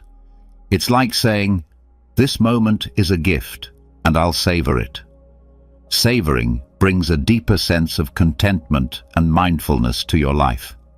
40. Environmental awareness, caring for our planet. Our planet is our home, and environmental awareness is like being a responsible caretaker. It's about making conscious choices to reduce your carbon footprint and protect the environment. It's like saying, "I'll do my part to preserve the earth for future generations." Environmental awareness contributes to a sustainable and healthier world. 41. Generosity, a heart of giving. Generosity is like an overflowing fountain of kindness. It's about freely sharing your resources, whether it's time, money, or support, with others without expecting anything in return. It's like saying, "I'll spread love and abundance to those in need." Generosity fosters a sense of community and goodwill. 42. Inner peace, harmony within. Inner peace is like having a calm oasis in the midst of life's storms. It's the ability to maintain tranquility and serenity even when faced with challenges. It's like saying, "I'll find solace and clarity in the depths of my being." Inner peace enhances your resilience and emotional well-being. 43. Integrity, the pillar of trust. Integrity is like an unwavering pillar of trustworthiness. It's about aligning your actions with your values and being honest, even when no one is watching. It's like saying, "I'll stand by my principles and do what's right." Integrity builds trust and respect in your personal and professional relationships. 44. Calmness, navigating storm with poise. Calmness is like a steady hand at the helm during turbulent times. It's the ability to maintain composure and grace under pressure. It's like saying, "I'll keep a clear mind and steady heart in the face of chaos." Calmness enhances your decision-making and leadership qualities. 45. Curiosity, eyes wide open. Curiosity is like a constant thirst for knowledge and understanding. It's the desire to explore, learn, and ask questions about the world around you. It's like saying, "I'll remain open to new ideas and endless possibilities." Curiosity keeps your mind engaged and fosters continuous growth. 46. Empowerment, unleash your potential. Empowerment is like a wellspring of inner strength and confidence. It's about recognizing your own abilities and using them to achieve your goals and make a positive impact. It's like saying, "I'll harness my potential to create positive change." Empowerment helps you overcome obstacles and challenges. 47. Resourcefulness, adapting and thriving.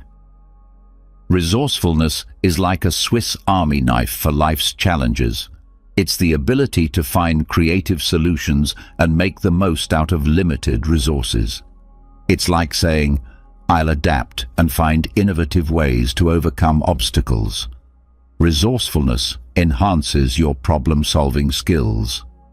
48. Vulnerability, open heart, open connections. Vulnerability is like opening your heart and allowing others to see your authentic self. It's about being honest and transparent, even when it feels uncomfortable. It's like saying, "I'll embrace my imperfections and connect on a deeper level with others." Vulnerability fosters genuine relationships and trust. 49. Balance, mind, body, spirit. Harmony. Balance in mind, body, and spirit is like orchestrating a symphony of well-being. It's about ensuring that your mental, physical, and spiritual health are in harmony. It's like saying, "I'll nourish all aspects of my being for a holistic and fulfilling life." Balance promotes overall wellness and happiness. 50.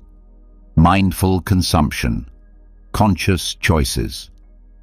Mindful consumption is like being a discerning curator of your own life.